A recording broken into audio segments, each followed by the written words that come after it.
Pasta 19. Capítulo 19. Cavalheiros e ladrões. Era tarde quando Dena e eu saímos da eólica e as ruas estavam desertas. Ouvi ao longe música de violino e batidas ocas de cascos de cavalo nas pedras do calçamento. E então, sob qual pedra você anda se escondendo? Perguntou ela. A de praxe, respondi, e então me ocorreu uma ideia. Você foi me procurar na universidade, naquele prédio grande e quadrado que cheira a fumaça de carvão? Dena negou com a cabeça. Eu nem saberia onde encontrá-lo por lá. Aquilo parece um labirinto. Quando não consigo achá-lo tocando na Anker, sei que estou sem sorte. Olhou-me com ar curioso e perguntou, por quê? Uma mulher apareceu por lá perguntando por mim, expliquei com um gesto indiferente. Ela disse que eu lhe vendera um encanto. Achei que poderia ser você. Eu realmente fui procurar você algum tempo atrás, mas nunca mencionei o seu encanto abundante. A conversa morreu e o silêncio avolumou-se entre nós. Eu não conseguia parar de pensar nela andando de braço dado com o Ambrose.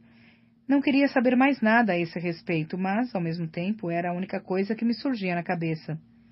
Fui visitá-la na pousada Homem Gris, comentei, só para preencher o espaço entre nós. Mas você já havia partido. Ela meneou a cabeça. O Kelly e eu tivemos um desentendimento. Nada muito ruim, espero. Falei apontando para seu pescoço. Notei que você ainda está com o colar. Dena tocou na esmeralda em forma de lágrima, com ar distraído. Não, nada de terrível. Uma coisa se pode dizer do Kellen. Ele é tradicionalista. Quando dá um presente, está dado. Ele disse que a cor me caía bem e que eu também devia ficar com os brincos. Deu um sorriso e acrescentou. Eu me sentiria melhor se não tivesse sido tão gentil. Mesmo assim, é bom ter essas coisas. São uma espécie de rede de segurança. Vão facilitar a minha vida se eu não tiver notícias do meu mecenas em breve. Você ainda espera ter notícias dele depois do que aconteceu entre Bon? Depois de ele ter passado mais de um mês sem entrar em contato, sem uma única palavra? Dena deu de ombros. É só o jeito dele, eu já lhe disse que ele é reservado. Não é estranho que suma por longos períodos. Tenho um amigo que está tentando encontrar um mecenas para mim. Posso pedir que procure alguém para você também. Ela me encarou com um olhar indecifrável. É muito gentil você achar que eu mereço coisa melhor, mas não mereço, na verdade. Tenho uma boa voz, mas é só. Quem contrataria uma musicista semi-treinada que nem sequer tem um instrumento próprio? Qualquer um que a escute, qualquer um que tenha olhos para ver. Dena baixou a cabeça e o cabelo caiu em volta de seu rosto como uma cortina. Você é um anjo, disse baixinho, fazendo um curioso gesto inquieto com as mãos. O que foi que azedou as coisas com Kellen? Perguntei, norteando a conversa para um terreno mais seguro. Eu passava tempo demais recebendo os cavalheiros que me visitavam. Foi a resposta seca. Você devia ter lhe explicado que não sou nada remotamente parecido com um cavalheiro. Talvez isso o tranquilizasse. Mas eu sabia que não podia ter sido o problema. Só conseguira visitá-la uma vez. Teria sido Ambrose o visitante? Eu conseguia imaginá-lo com extrema facilidade naquela sala de estar suntuosa, um maldito chapéu displicentemente pendurado no canto de uma cadeira, enquanto ele tomava chocolate e contava piadas. A boca de Dena estremeceu ao falar. Foi principalmente ao Geoffrey que ele objetou. Ao que parece, era para eu ficar sentada, quieta e solitária, na minha caixinha até ele me visitar. Como vai o Geoffrey? Perguntei por educação. Já conseguiu enfiar mais de uma ideia na cabeça? Esperei ouvir uma risada, mas Dena apenas suspirou. Sim, mas nenhuma delas é particularmente boa, disse ela balançando a cabeça. Ele veio para Indy fazer nome com sua poesia, mas perdeu a roupa do corpo no jogo. Já ouvi essa história, vive acontecendo na universidade. Isso foi só o começo, ele imaginou que poderia recuperar o dinheiro, é claro. Primeiro veio à loja de penhores, depois pegou o dinheiro emprestado e também o perdeu. Ela fez um gesto conciliatório e acrescentou. Mas justiça seja feita, esse ele não apostou. Uma desgraçada lhe passou a perna, apanhou-o no golpe da viúva chorosa, imagine só. Olhei para ela intrigado. No quê? Dena me olhou de viés, depois deu de ombros. É um golpe simples, disse. Uma mulher jovem para na porta de uma casa de penhores, toda agitada e lacrimosa, e então, quando passa um cavalheiro rico, ela explica que veio à cidade vender a aliança de casamento.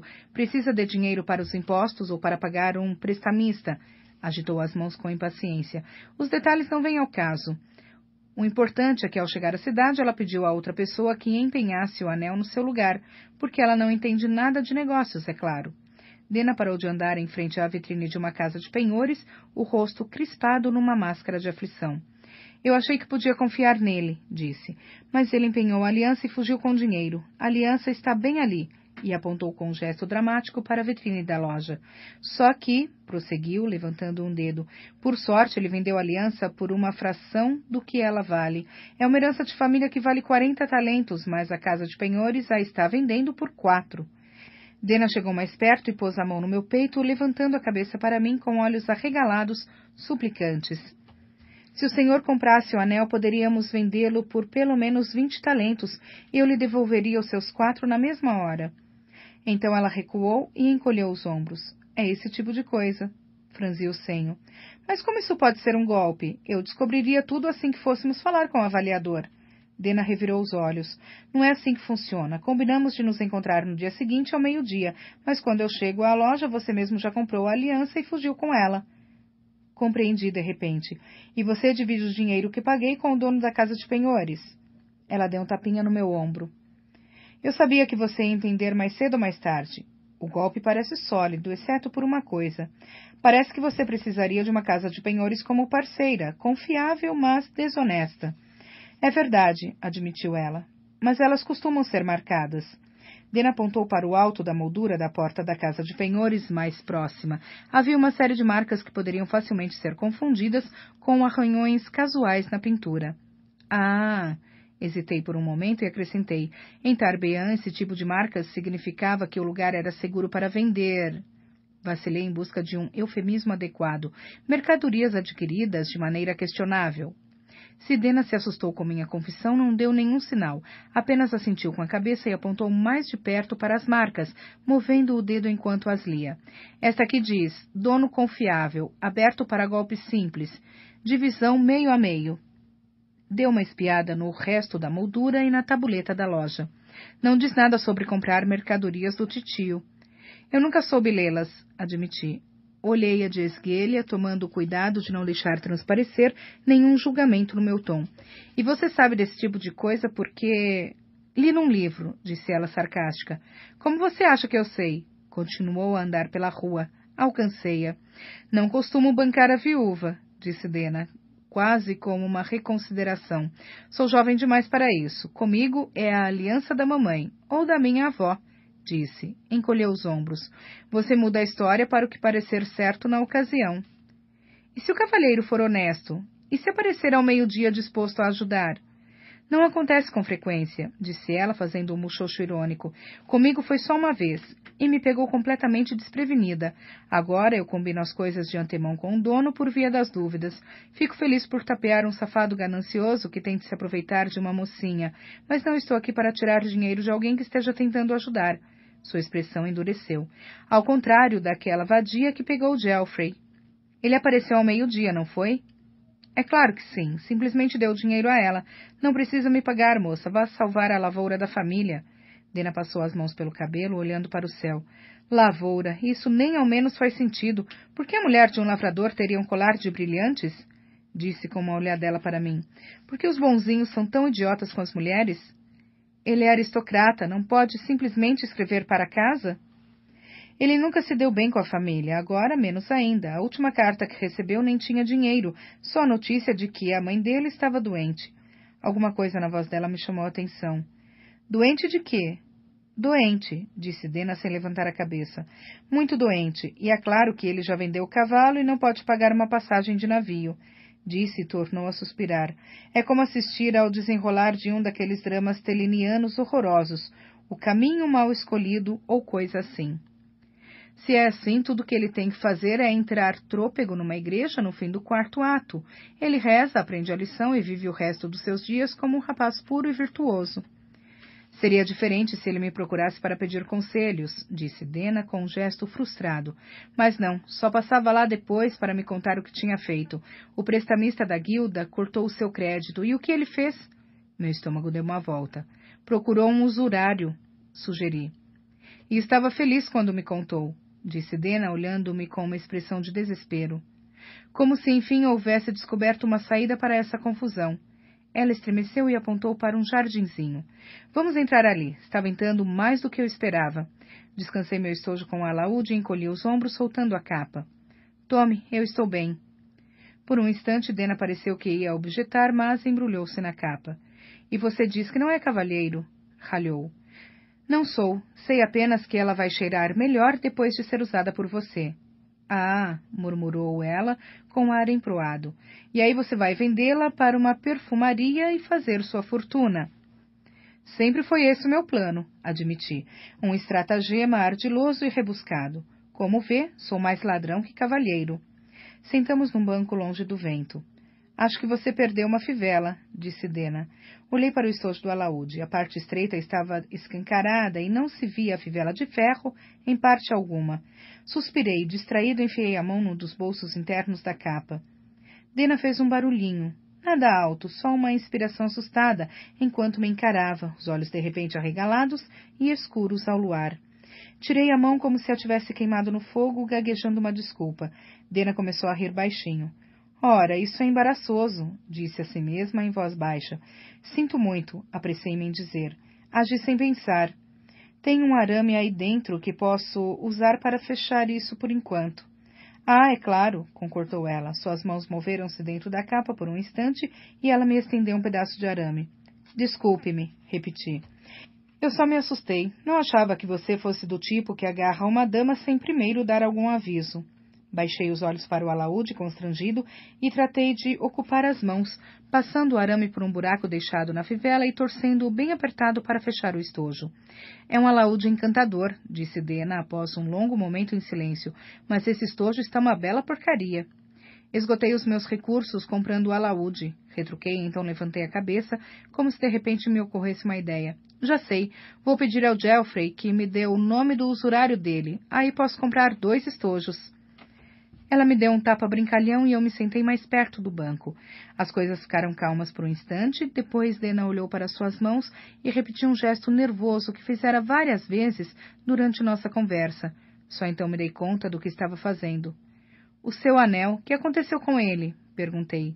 Dena lançou-me um olhar estranho. Você tem um anel desde que a conheço, expliquei. Prata com uma pedra azul clara. O senho dela franziu-se. Eu sei como ele era. Como você sabia? Você o usa sempre, respondi, tentando soar indiferente, como se não conhecesse cada detalhe dela, como se não conhecesse seu hábito de girá-lo no dedo quando ficava nervosa ou absorta em pensamentos. Que aconteceu com ele? Dena baixou os olhos para as mãos e disse, está com um jovem cavalheiro. Ah, falei, e então, sem conseguir me impedir, acrescentei. Quem? Duvido que você... Ela parou e olhou para mim. Na verdade, talvez você o conheça. Ele também frequenta a universidade. Ambrose Dasno. De repente, meu estômago encheu-se de ácido e gelo. Dena desviou os olhos. Ele tem um certo encanto bruto, explicou. Mais bruto que encanto, na verdade, mas... Sua voz extinguiu-se e ela deu de ombros. Entendo, declarei. E depois... Deve ser bastante sério. Dena me olhou intrigada, depois a compreensão se espalhou por seu rosto e ela caiu na gargalhada. Balançou a cabeça, sacudindo as mãos numa negação violenta. Ah, não, santo Deus, não. Não é nada disso. Ele me visitou algumas vezes. Assistimos a uma peça. Ele me convidou para dançar. Tem peças admiravelmente ágeis. Respirou fundo e soltou o ar num suspiro. Na primeira noite ele foi muito cortês, até espirituoso. Na segunda, um pouquinho menos. Seus olhos se estreitaram. Na terceira, tornou-se abusado. As coisas degringolaram depois disso. Tive que deixar minhas acomodações na cabeça de javali, porque ele ficava aparecendo com quinquilharias e poemas. Fui inundado por um vasto sentimento de alívio. Pela primeira vez em dias, tive a sensação de poder encher os pulmões de ar. Senti que um sorriso ameaçava explodir do meu rosto e fiz força para contê-lo, por medo de que fosse tão largo que me fizesse parecer completamente maluco. Dena me olhou com expressão irônica. Você ficaria admirado ao ver como a arrogância e a confiança parecem semelhantes à primeira vista. E ele era generoso e rico, o que é uma bela combinação. Levantou a mão nua. O engaste do meu anel estava frouxo e ele disse que mandaria consertá-lo. Presumo que ele não tenha sido nem de longe tão generoso depois que as coisas degringolaram, não é? A boca vermelha de Dena deu outro sorriso irônico. Nem de longe. Talvez eu possa fazer alguma coisa, se o anel for importante para você. Ele era importante, confirmou Dena com um olhar franco. Mas o que você faria exatamente? Ia lembrar-lhe, de um cavalheiro para outro, que ele deve tratar as mulheres com dignidade e respeito? Revirou os olhos e completou. Boa sorte. Simplesmente lhe ofereci meu sorriso mais sedutor. Já lhe dissera a verdade. Eu não era nenhum cavalheiro. Era ladrão. Pasta 20. Capítulo 20. O vento caprichoso. A noite seguinte me encontrou na Pônei Dourado, possivelmente a melhor hospedaria da margem do rio em que ficava a universidade. Gabava-se de cozinhas sofisticadas, uma bela estrebaria e funcionários qualificados e obsequiosos. Era o tipo de estabelecimento de alta classe que só os estudantes mais ricos podiam bancar. Eu não estava do lado de dentro, é claro. Agachava-me nas sombras profundas do telhado, tentando não pensar no fato de estar planejando algo que ia muito além dos limites da conduta imprópria. Se eu fosse apanhado invadindo os aposentos do Ambrose, sem dúvida seria expulso. Era uma noite clara de outono com um vento forte, o que era uma bênção duvidosa. O som das folhas farfalhando encobriria qualquer pequeno ruído que eu fizesse, mas eu temia que as pontas esvoaçantes da minha capa pudessem chamar atenção. Nosso plano era simples. Eu tinha jogado um bilhete lacrado por baixo da porta de Ambrose. Era um convite coquete e sem assinatura para um encontro em Indy. Will o escrevera, pois Simon e eu havíamos julgado que ele tinha a letra mais feminina. Era uma tentativa impossível, mas calculei que Ambrose fisgaria a isca. Eu preferiria que alguém o distraísse pessoalmente, porém, quanto menos gente envolvida, melhor. Poderia ter pedido a ajuda de Dena, mas queria que a devolução do anel fosse uma surpresa. Will e Simon eram minhas sentinelas. Will no salão de hóspedes, Simon no beco junto à porta dos fundos. A tarefa deles era me avisar quando o Ambrose saísse do prédio, e o que era mais importante, os dois me avisariam caso ele voltasse antes de eu terminar de vasculhar seus aposentos.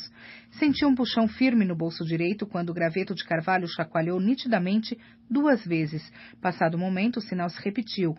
William estava me informando que Ambrose havia saído da hospedaria. No meu bolso esquerdo havia um raminho de bétula. Simon tinha outro parecido. Era um sistema simples e eficaz de sinalização para quem soubesse simpatia suficiente para fazê-lo funcionar. Rastejei pela inclinação do telhado, movendo-me com cuidado sobre as telhas pesadas de argila. Dos meus dias de garoto em Tarbean, eu sabia que elas tendiam a rachar e escorregar e eram capazes de fazer o sujeito perder o pé de apoio. Cheguei à borda do telhado, 4,5 metros acima do chão. Estava longe de ser uma altura estonteante, porém, era mais do que suficiente para se quebrar uma perna ou o pescoço. Um pedaço estreito de telhado corria abaixo da longa fileira de janelas do 2º andar. Eram 10 ao todo e as 4 do meio pertenciam ao Ambrose. Flexionei os dedos algumas vezes para soltá-los e comecei a me esgueirar pela faixa estreita de telhado. O segredo é o sujeito se concentrar no que está fazendo, não olhar para o chão, não olhar para trás, ignorar o mundo, desconfiar que ele lhe retribuirá o favor. Era essa a verdadeira razão de eu estar usando minha capa. Se fosse avistado, não seria nada além de uma forma escura na noite, impossível de identificar. Assim eu esperava. A primeira janela estava apagada e a segunda com as cortinas cerradas, mas a terceira tinha uma iluminação tênue. Hesitei. Quando se tem a pele alva como a minha, nunca se deve espiar por uma janela à noite.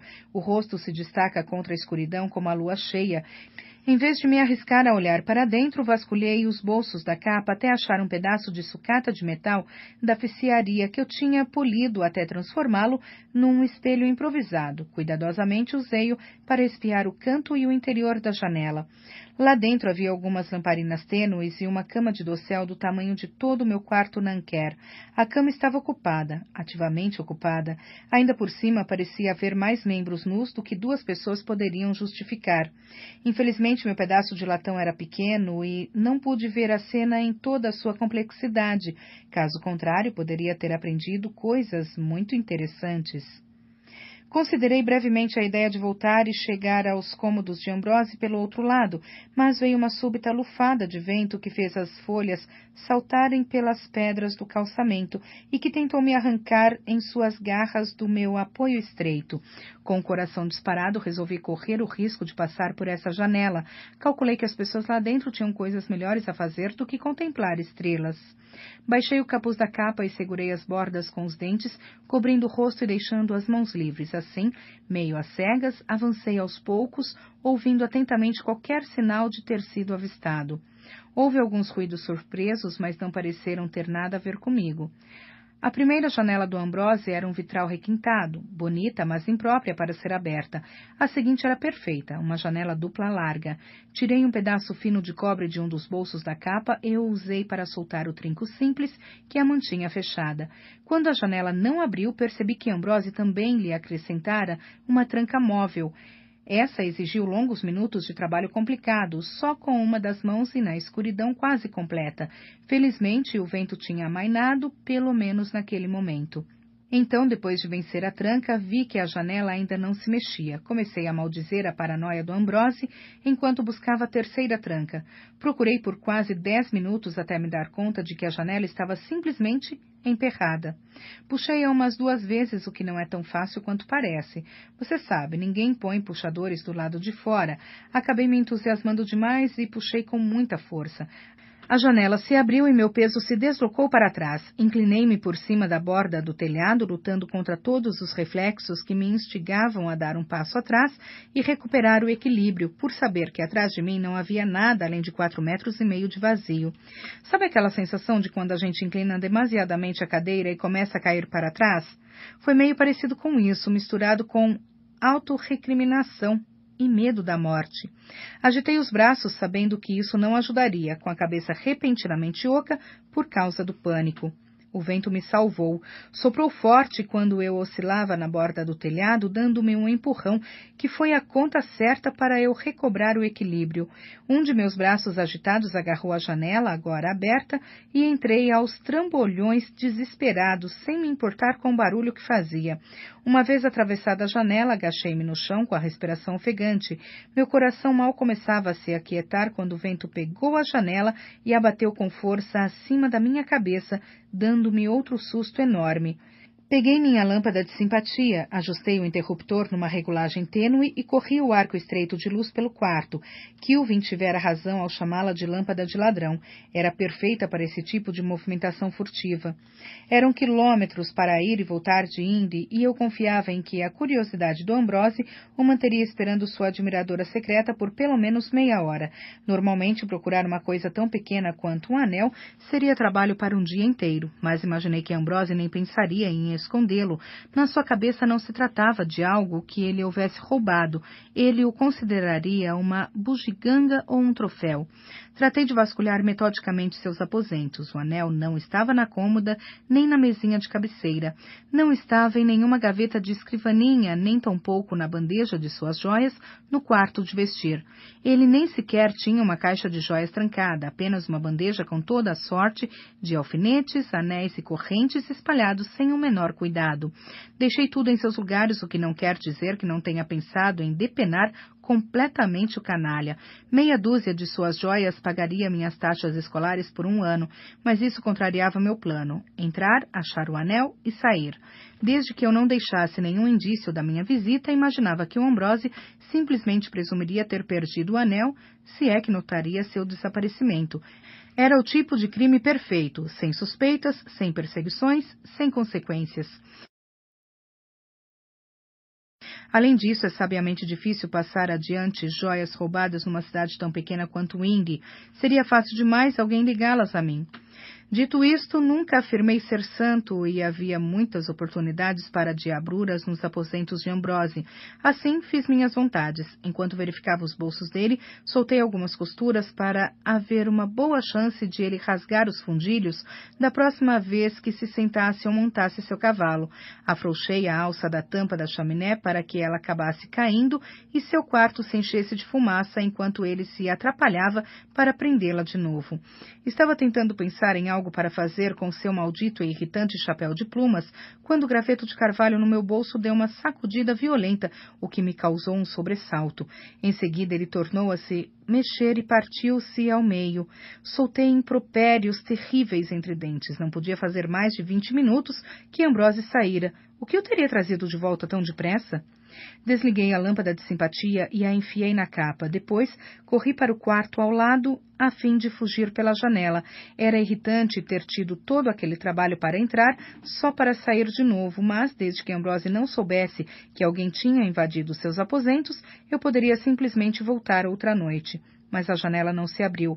Empurrei com mais força, perguntando-me se ela teria emperrado ao fechar, batida pelo vento.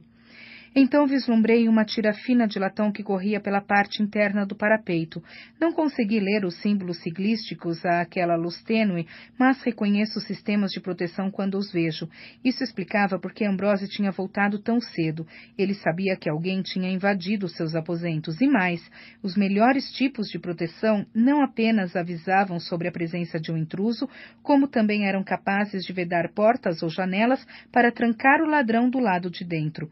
Disparei para a porta, com as mãos rebuscando nervosamente os bolsos da capa, à procura de algo comprido e fino que eu pudesse usar para estragar a fechadura.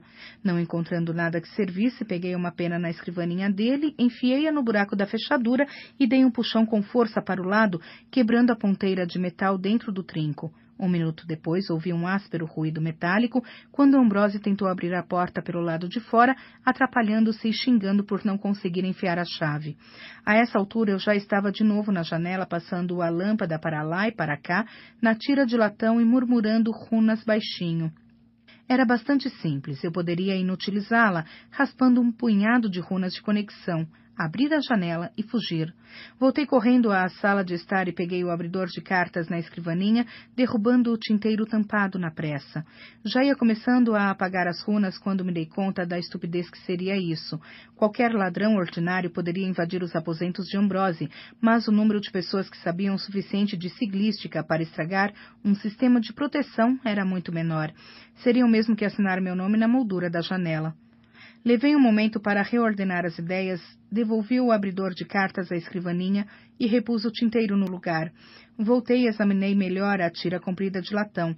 Quebrar uma coisa é simples, compreendê-la é mais difícil. Isso é duplamente verdadeiro quando você se confronta com xingamentos resmungados atrás de uma porta, acompanhados pelo estalar e chacoalhar de alguém tentando desobstruir uma fechadura. Então fez-se silêncio no corredor, o que foi ainda mais inquietante. Consegui, enfim, decifrar a sequência de defesas, enquanto ouvia diversos conjuntos de passos do lado de fora. Dividi a mente em 3 partes e concentrei meu alar, empurrando a janela. Minhas mãos e pés esfriaram quando retirei calor do corpo para neutralizar o sistema de defesa, tentando não entrar em pânico ao ouvir a forte pancada de algo pesado batendo na porta. A janela se abriu e passei num atropelo para o telhado por cima do caixilho, ao mesmo tempo que a coisa batia de novo na porta e a madeira estalava, se quebrando. Eu ainda poderia ter fugido em segurança, mas ao apoiar o pé direito no telhado, senti uma telha partir-se sob o meu peso. Enquanto meu pé escorregava, agarrei-me ao parapeito com as 2 mãos para me firmar. Então o vento soprou, pegando a janela aberta e jogando-a contra minha cabeça. Levantei um braço para proteger o rosto e ela atingiu meu cotovelo, quebrando uma das pequenas vidraças. O impacto me empurrou de lado sobre o pé direito, que acabou de escorregar o que faltava até eu perder o apoio. Assim, já que todas as minhas outras opções pareciam ter se esgotado, resolvi que seria melhor cair do telhado. Agindo por puro instinto, minhas mãos tatearam loucamente. Desloquei mais algumas telhas e me agarrei à borda do telhado. Não era um bom apoio, mas reduziu minha velocidade e girou meu corpo para que eu não caísse de cabeça ou de costas. Em vez disso, aterrissei feito um gato, de cara. Só que as pernas do gato são todas do mesmo comprimento. Eu caí sobre as mãos e os joelhos. As mãos apenas arderam, mas os joelhos, ao baterem nas pedras do calçamento, doeram mais do que qualquer coisa que eu já havia sentido em minha jovem vida. A dor foi lancinante e eu me ouvi ganir feito um cachorro que recebeu um pontapé. Um segundo depois, uma saraiva de pesadas telhas vermelhas caiu em toda a minha volta. A maioria se espatifou nas pedras, porém uma delas me atingiu na parte posterior da cabeça, enquanto outra me acertou bem no cotovelo, deixando todo o meu antebraço dormente. Não perdi um instante sequer pensando nisso. Um braço quebrado se curaria, mas a expulsão da universidade duraria a vida inteira. Levantei o capuz e me forcei a ficar de pé. Usando uma das mãos para garantir que o capuz ficasse no lugar, dei alguns passos cambaleantes até me colocar sob o beiral da Pônei Dourado, longe da visão da janela do segundo andar. Depois disso, saí correndo. Por fim, capenguei com cuidado sobre os telhados e entrei em meu quarto pela janela. Foi um avanço lento, mas eu não tinha muitas alternativas. Não podia passar por todo o mundo na taberna, desgrenhado, mancando e com a aparência de quem tinha acabado de cair de um telhado. Depois de recobrar o fôlego e passar algum tempo me xingando por diversos tipos de idiotice atordoante, avaliei meus ferimentos. A boa notícia era que eu não havia quebrado nenhuma perna, mas tinha esplêndidos machucados logo abaixo dos 2 joelhos. A telha que me acertara a cabeça de raspão tinha deixado um calombo, mas não me cortara, e embora meu cotovelo latejasse com uma dor surda, a mão já não estava dormente. Houve uma batida na porta. Fiquei momentaneamente petrificado.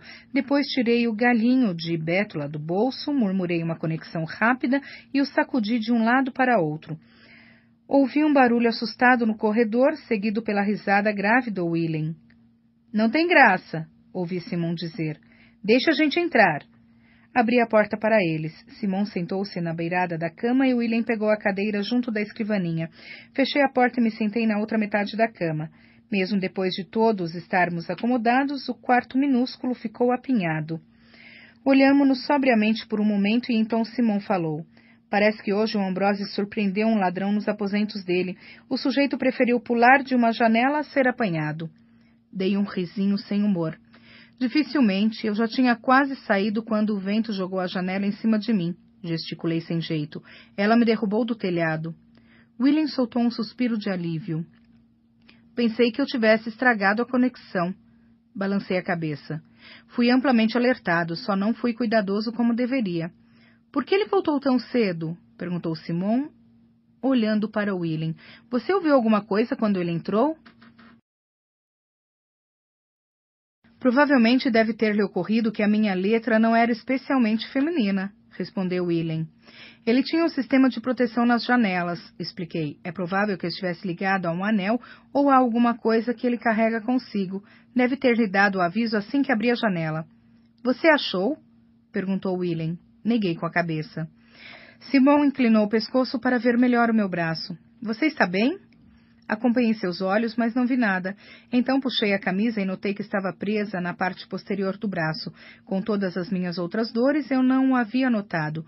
Com gestos muito cautelosos, tirei a camisa pela cabeça. O tecido do cotovelo estava rasgado e salpicado de sangue. Praguejei amargurado. Eu só tinha 4 camisas, e agora essa estava estragada. Tentei dar uma olhada no ferimento, mas logo percebi que era impossível olhar para as costas do meu próprio cotovelo, por mais que eu quisesse. Acabei por levantá-lo para que Simon o examinasse. — Não é grande coisa, disse ele, mostrando com os dedos um intervalo de pouco mais de 5 centímetros. Há apenas um corte que quase não está sangrando, o resto está só lanhado. Você parece tê-lo arranhado com força contra alguma coisa. Uma telha de barro do telhado caiu em cima de mim. — Foi sorte, resmungou Willem. Quem mais conseguiria cair de um telhado e acabar sem nada, além de uns arranhões? — Estou com machucados do tamanho de maçãs nos joelhos, respondi. Será sorte se conseguir andar amanhã. No fundo, porém, eu sabia que ele estava certo. A telha que aterrissara no meu cotovelo poderia facilmente ter quebrado meu braço. Às vezes, as bordas lascadas dos tijolos de barro eram afiadas como facas, de modo que se houvesse me atingido de outra maneira, ela poderia ter me cortado até o osso. Detesto telhas de barro. Bem, podia ter sido pior, disse Simon animado, pondo-se de pé. Vamos à iátrica remendar você. Krain, não! Exclamou Willem. Ele não pode ir à iátrica. Devem estar fazendo perguntas para saber se apareceu lá alguém machucado. Simon tornou a se sentar. É claro, concordou, soando vagamente indignado consigo mesmo. Eu sabia disso. Olhou-me de cima a baixo. Pelo menos você não está machucado em nenhum lugar que as pessoas possam ver. Olhei para William. Você tem problemas com o sangue, não é? Ele fez uma expressão levemente ofendida. Eu não diria... Seus olhos correram para meu cotovelo e seu rosto empalideceu um pouco, apesar da tez ceáldica morena. A boca crispou-se numa linha fina. Sim. Tudo bem, falei. Comecei a rasgar tiras de pano da minha camisa estragada. Parabéns, Simon, você foi promovido a socorrista de campanha. Abri uma gaveta e tirei uma agulha curva e categute, iodo e um potinho de gordura de ganso. Simon olhou para a agulha, depois para mim, de olhos arregalados. Lancei-lhe meu melhor sorriso. É fácil. Eu vou lhe dizendo o que fazer. Fiquei sentado no chão com o braço dobrado sobre a cabeça enquanto Simon lavava, costurava e punha um curativo no meu cotovelo. Ele me surpreendeu, não sendo nem de longe tão melindroso quanto eu havia esperado. Suas mãos foram mais cuidadosas e confiantes que as de muitos alunos da iátrica que viviam fazendo esse tipo de coisa. Quer dizer que nós três estávamos aqui, jogando bafo de cão a noite inteira, certo? Perguntou Will, evitando enfaticamente olhar na minha direção. Parece bom, respondeu Simon. Podemos dizer que eu ganhei? Não, intervim. Devem ter visto o Will na pônei. Se mentirmos, eles vão me pegar com certeza. Então, o que vamos dizer? Perguntou Simon. A verdade, respondi. Apontei para o Will. Você estava na pônei durante a agitação, depois veio aqui para me contar. Fiz sinal para a mesinha, onde se espalhava em desalinho uma porção de engrenagens, molas e parafusos. Mostrei-lhes o relógio carrilhão que encontrei e vocês me orientaram sobre como consertá-lo. Simon pareceu decepcionado. Não é muito empolgante. As mentiras simples são as melhores, rebati, levantando-me. Obrigado de novo aos dois. Isso poderia ter dado terrivelmente errado sem vocês olhando por mim. Simon pôs-se de pé e abriu a porta. Will também se levantou, mas não se virou para ir embora. Ouvi um boato estranho uma noite dessas, disse ele. Alguma coisa interessante? Perguntei. Ele fez que sim. Muito. Lembro-me de ter ouvido dizer que você dera por encerrado o seu antagonismo a um certo membro poderoso da nobreza. Fiquei surpreso por você finalmente ter decidido não mexer mais com cachorros adormecidos. Ora, vamos, Will, disse Simon. O Ambrose não está adormecido. É um cão raivoso que merece ser morto. Ele mais se assemelha a um urso furioso, retrucou William. Um urso que você parece decidido a cutucar com vara curta. Como é que você pode dizer isso? Rebateu Simon acalorado. Em 2 anos como escriba, algum dia ele o chamou de outra coisa senão de gusa imundo? E que tal aquela vez em que ele quase me cegou misturando meus sais? O que Volt vai batalhar para tirar do organismo aquela poda de ameixa durante... Will levantou a mão e meneou a cabeça, reconhecendo o que Simon queria dizer. Sei que isso é verdade, foi essa a razão de eu ter me deixado levar para essa idiotice. Só quero esclarecer uma coisa. Olhou para mim. Você se dá conta de ter ido muito além dos limites no que diz respeito a essa tal de Dena, não é? Pasta 21. Capítulo 21. Peças avulsas. A dor nos joelhos me privou de qualquer tipo de sono decente aquela noite. Assim, quando o céu começou a mostrar as primeiras luzes pálidas do alvorecer, chegando à minha janela, desisti, vesti-me e dei uma caminhada lenta e dolorosa até os arredores da cidade, à procura de casca de salgueiro para mastigar. No trajeto, descobri vários machucados novos e animadores, dos quais não tomara consciência na noite anterior.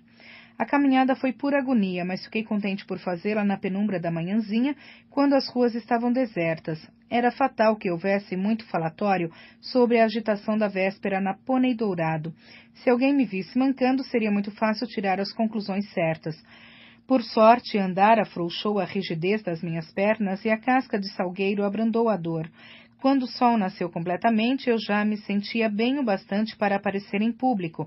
Assim, segui para a oficiaria na esperança de passar umas horas fazendo peças avulsas antes da simpatia especializada. Precisava começar a ganhar dinheiro para a taxa escolar do período seguinte e para o empréstimo da Devi, sem falar em curativos e numa camisa nova. Jachim não estava no estoque quando cheguei, mas reconheci o estudante a postos ali. Entráramos na universidade na mesma ocasião e tínhamos dormido em beliches próximos por algum tempo, enquanto estávamos no Magno. Ele não era um dos nobres que vagavam despreocupados pela escola, sustentados pelo nome e pelo dinheiro da família. Seus pais eram mercadores de lã e ele trabalhava para pagar as taxas universitárias. Basil, pensei que você tivesse passado a Elir no último período. O que está fazendo no estoque? Ele enrubesceu um pouco, parecendo envergonhado. O Kilvin me pegou misturando água no ácido. Balancei a cabeça, fechando uma carranca severa. Isso contraria os procedimentos adequados, Elir Basil, disse-lhe, fazendo a voz descer uma oitava. Um artífice deve mover-se com perfeito cuidado em tudo. Basil riu. Você tem o sotaque dele, comentou, abrindo o livro de registros. O que posso lhe arranjar? Não estou com disposição para fazer nada mais complicado do que peças avulsas neste momento. Que tal... Espere, interrompeu-me Basil, franzindo o senho para o livro de registro. O que foi? Ele virou o livro para mim e apontou. Há uma anotação ao lado do seu nome. Olhei. Escrita a lápis com os rabiscos estranhamente infantis do Kilvin, ela dizia: nenhum material ou instrumento para o Relarque Volte. Mande-o para mim. Kilvin. Basil me lançou um olhar solidário. É ácido na água, brincou com o ar gentil. Você também se esqueceu? Bem que eu gostaria, pelo menos eu saberia o que está havendo. Basil deu uma olhadela nervosa em volta, depois se inclinou para a frente e disse em voz baixa: Escute, eu vi aquela garota de novo. Pisquei os olhos para ele com ar estúpido. O quê? A garota que veio aqui à sua procura, a novinha que estava procurando o mago ruivo que lhe vendeu um amuleto, sabe? Fechei os olhos e esfreguei o rosto. Ela voltou? Essa é a última coisa de que eu preciso agora. Basil meneou a cabeça e disse: Ela não entrou. Pelo menos não que eu saiba, mas eu a vi umas 2 vezes lá fora. Ela fica andando pelo pátio, explicou, balançando a cabeça em direção à saída sul da oficiaria. Você contou a alguém? Perguntei. Basil pareceu profundamente ofendido. Eu não faria isso com você, mas pode ser que ela tenha falado com outra pessoa. Você precisa mesmo se livrar dela. O Kilvin vai cuspir marimbondos se achar que você andou vendendo amuletos. Não andei, não faço ideia de quem seja ela. Que aparência ela tem? Jovem, respondeu Basil. Não seáldica. Acho que tinha cabelo louro. Ela usa uma capa azul com o capuz levantado. Tentei me aproximar e falar com ela, mas a garota saiu correndo. Esfreguei a testa. Que maravilha! Basil encolheu os ombros com ar solidário.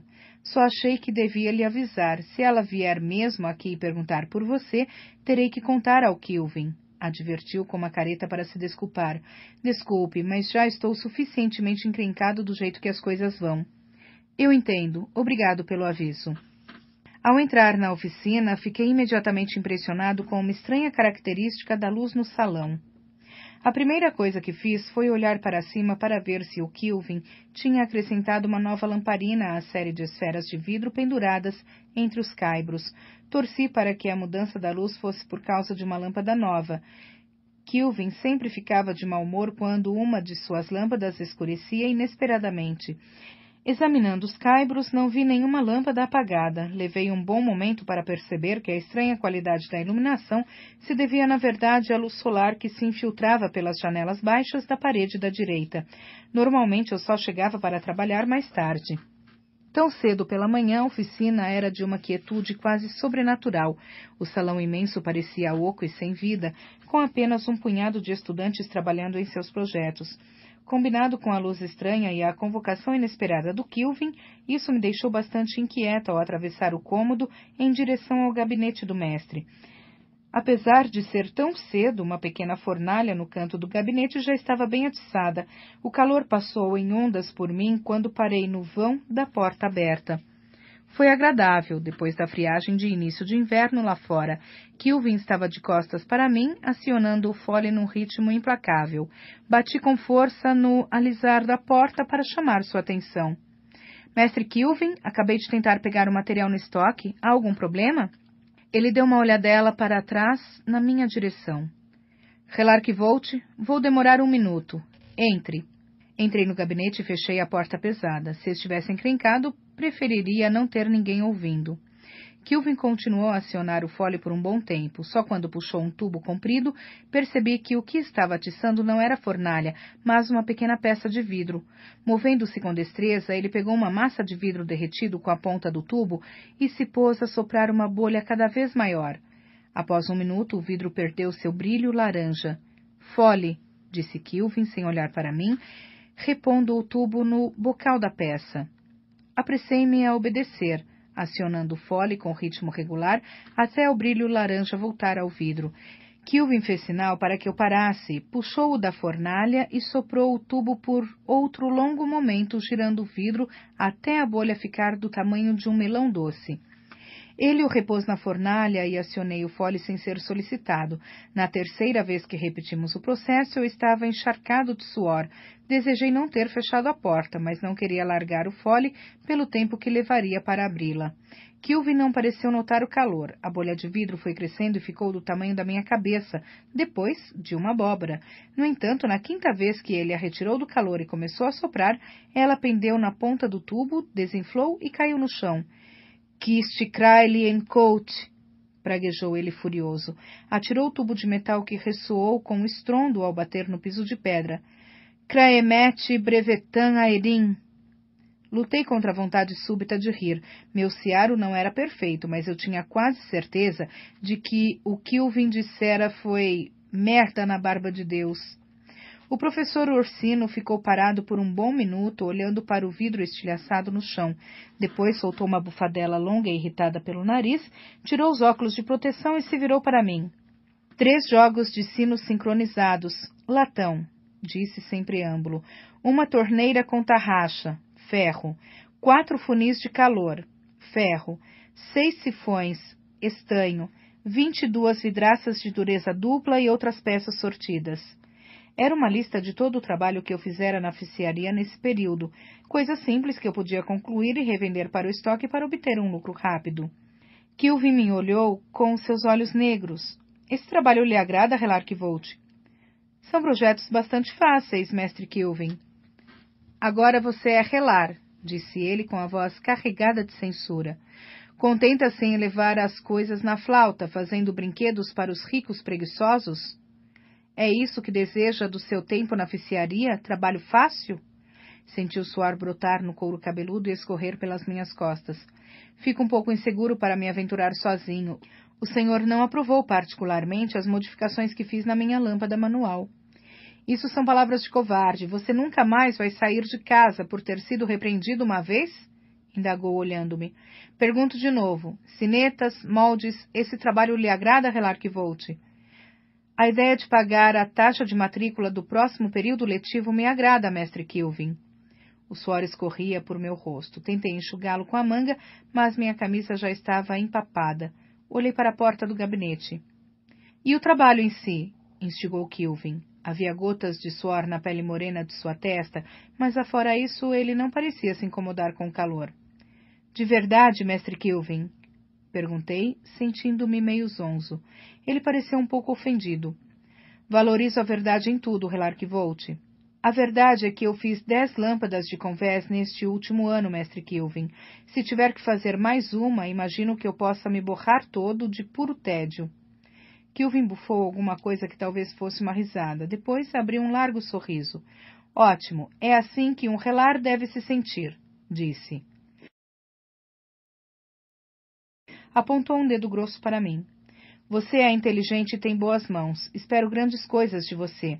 Não trabalhos insignificantes. Faça algo inteligente e isso lhe trará mais dinheiro que uma lâmpada. Com certeza, mais do que peças avulsas. Deixe isso para os elires, acrescentou com um gesto displicente para o janelão de onde se via a oficina. Farei o melhor que puder, mestre Kilvin, prometi. Minha voz soou distante aos meus ouvidos, distante e fraca. O senhor se importa se eu abrir a porta e deixar entrar um pouco de ar fresco? Kilvin grunhiu sua concordância e dei um passo em direção à porta. No entanto, minhas pernas bambearam e minha cabeça girou. Cambaleei e quase caí de cabeça no chão, mas consegui agarrar a borda da bancada e apenas caí de joelhos. Quando meus joelhos machucados bateram no chão, foi excruciante, mas não gritei nem chorei. Na verdade, a dor pareceu vir de muito longe.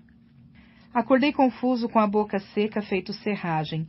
Tinha os olhos pegajosos e os pensamentos tão arrastados que levei um bom momento para reconhecer o cheiro característico de antisséptico no ar. Isso, combinado ao fato de eu estar deitado nu embaixo de um lençol, informou-me que eu estava na iátrica.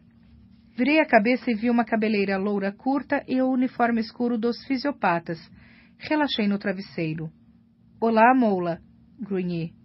Ela se virou e me deu um olhar sério. — Que volte, disse em tom formal. — Como se sente? Ainda sonolento, tive que pensar na resposta. — Embotado, falei, e em seguida, com sede. Moula trouxe-me um copo e me ajudou a beber. Era um líquido doce e farinhento. Demorei um longo momento para terminá-lo, mas quando acabei já me sentia meio humano. — Que aconteceu? Perguntei. — Você desmaiou na ficiaria. O Kilvin o carregou para cá pessoalmente. Foi muito tocante, na verdade. Tive que enxotá-lo daqui. Senti o corpo todo enrubescer de vergonha ao pensar em ser carregado pelas ruas da universidade pelo professor grandalhão. Eu devia ter parecido uma boneca de pano no seu colo. — Eu desmaiei? O Kilvin explicou que vocês estavam numa sala quente e você tinha empapado a roupa de suor. Estava pingando. Apontou para o lugar onde minha camisa e minhas calças estavam empilhadas na mesa. — Exaustão térmica? Moula levantou uma das mãos para fazer com que eu me calasse.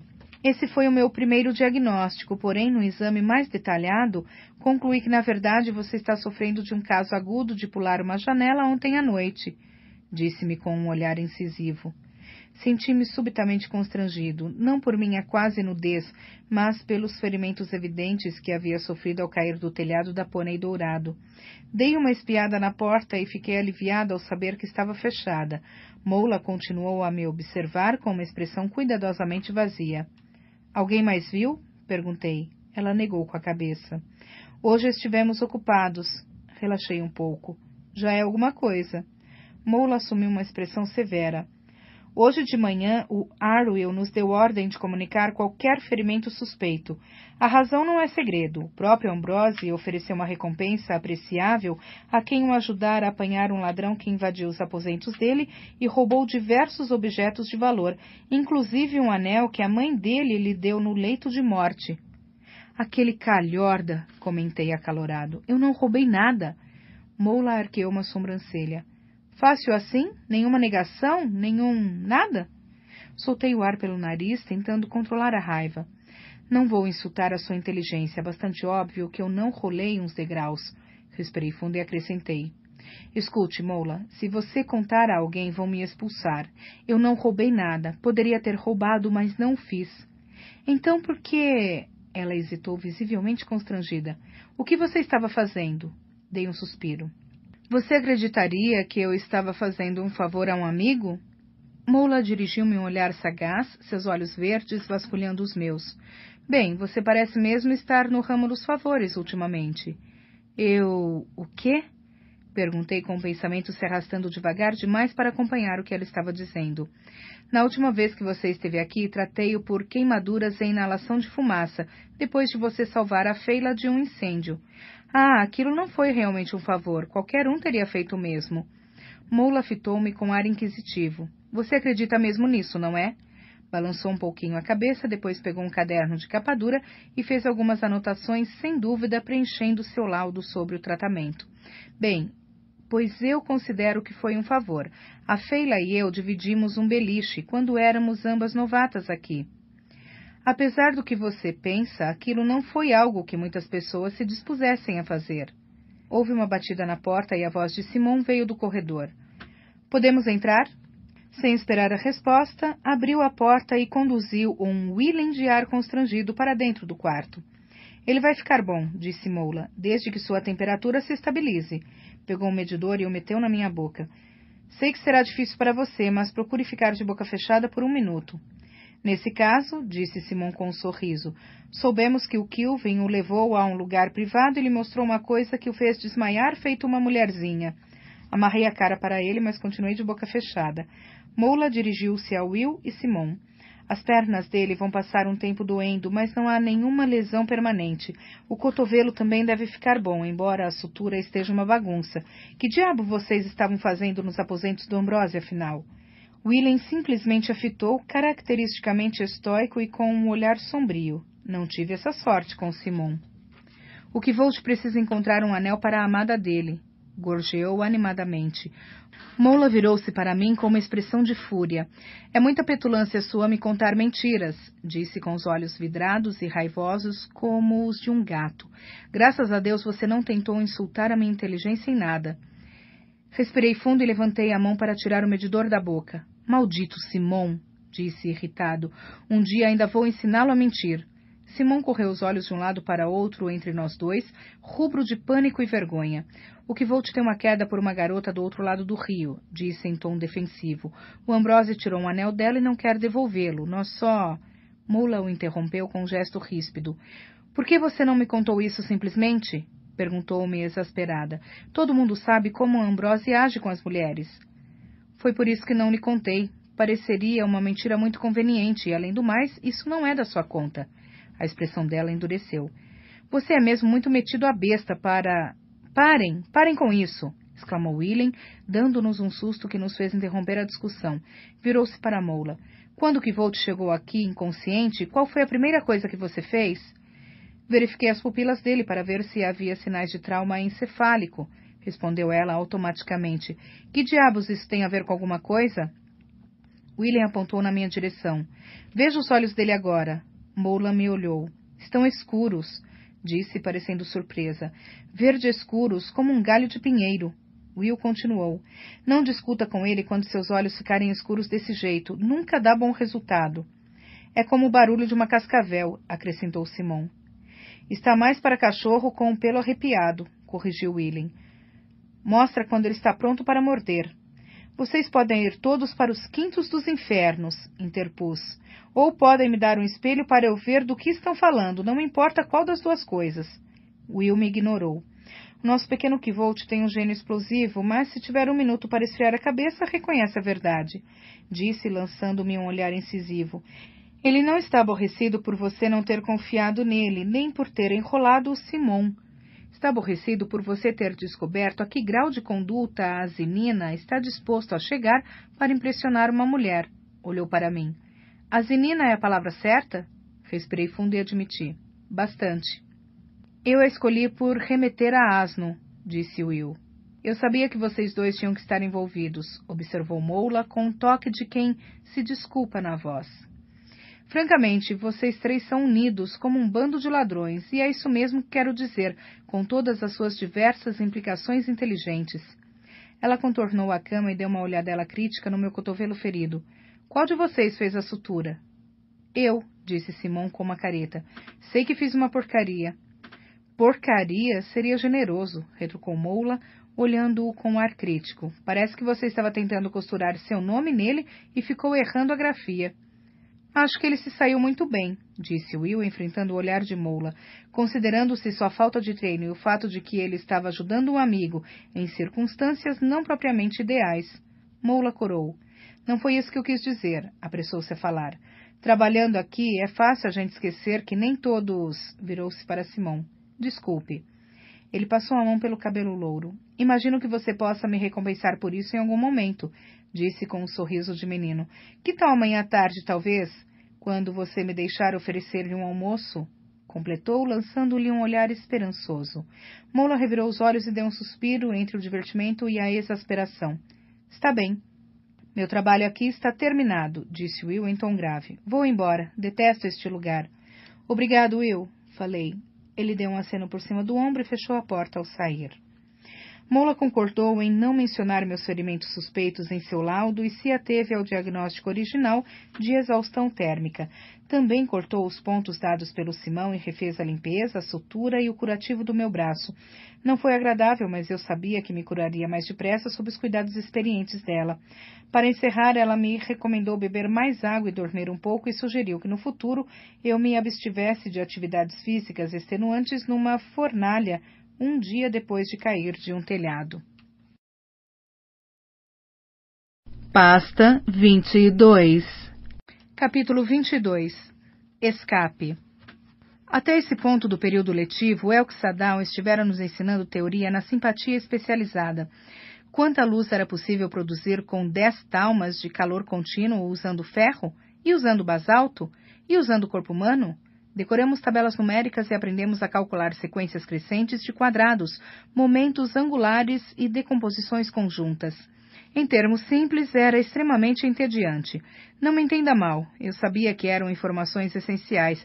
As conexões do tipo que mostráramos a Dena eram simples, mas quando as coisas se complicavam, o simpatista especializado tinha que fazer cálculos bastante complexos. Em termos de energia, não há muita diferença entre acender uma vela e derretê-la, transformando-a numa poça de sebo. A única diferença é de foco e controle. Quando a vela está à sua frente, essas coisas são fáceis. Você simplesmente olha fixo para o pavio e para de verter calor quando vê o primeiro lampejo de chama. Entretanto, quando a vela está a uns 400 metros de distância ou num aposento diferente, o foco e o controle são exponencialmente mais difíceis de sustentar. E há coisas piores do que velas derretidas à espera do simpatista descuidado. A pergunta que Dena me fizera na eólica era importantíssima. Para onde vai a energia extra? Como Will tinha explicado, parte dela ia para o ar, parte para os objetos conectados e o restante ia para o corpo do simpatista. O termo técnico era transbordamento tálmico, mas até Elksadam tendia a se referir ao fenômeno como escape. Em média, uma vez por ano, um simpatista descuidado e de alar forte canalizava calor suficiente através de uma conexão ruim para fazer sua temperatura corporal dar um salto e deixá-lo delirando de febre. Dow nos falou de um caso extremo no qual um estudante havia conseguido cozinhar-se por dentro. Mencionei esse caso ao Manet, um dia depois de Dow compartilhar a história conosco. Esperava que ele se juntasse a mim numa zombaria saudável, mas acontece que Manet tinha sido um dos alunos na época em que isso havia acontecido. Cheirava carne de porco, comentou ele com ar lúgubre. Foi o que há de mais pavoroso. Tive pena dele, é claro, mas há um limite para a pena que se pode sentir de um idiota. Um escapezinho aqui e ali a gente mal chega a notar, mas ele deve ter deixado escapar em uns 200.000 talmas em menos de 2 segundos. Manet balançou a cabeça sem levantar os olhos do pedaço de estanho que estava gravando. Toda a ala do Magno ficou fedendo. Ninguém pôde usar aqueles quartos por 1 ano. Olhei fixamente para ele. Mas o transbordamento tálmico é bastante comum, prosseguiu Manet. Agora, o transbordamento cinético... Levantou as sobrancelhas com ar de apreciação. 20 anos atrás, um Elche idiota tomou um porre e tentou levantar uma carroça de esterco e jogá-la no telhado do prédio dos professores por causa de uma aposta. Arrancou o próprio braço na altura do ombro. Tornou a se debruçar sobre seu pedaço de estanho, gravando cuidadosamente uma runa. Em seguida acrescentou, é preciso um tipo especial de estupidez para fazer uma coisa dessas. No dia seguinte prestei atenção especial ao que Dow tinha a dizer. Ele nos submeteu a exercícios implacáveis, cálculos de entalpia, gráficos para mostrar a distância da desintegração, equações descritivas das curvas entrópicas que o simpatista especializado precisa compreender num nível mais instintivo. Mas Dow não era bobo. Assim, antes que ficássemos entediados e descuidados, ele transformou a coisa numa competição. Fez-nos extrair calor de fontes estranhas, de ferros em brasa, de blocos de gelo, do nosso próprio sangue. Acender velas em cômodos distantes era a parte mais fácil. Acender uma dentre uma dúzia de velas idênticas era mais difícil.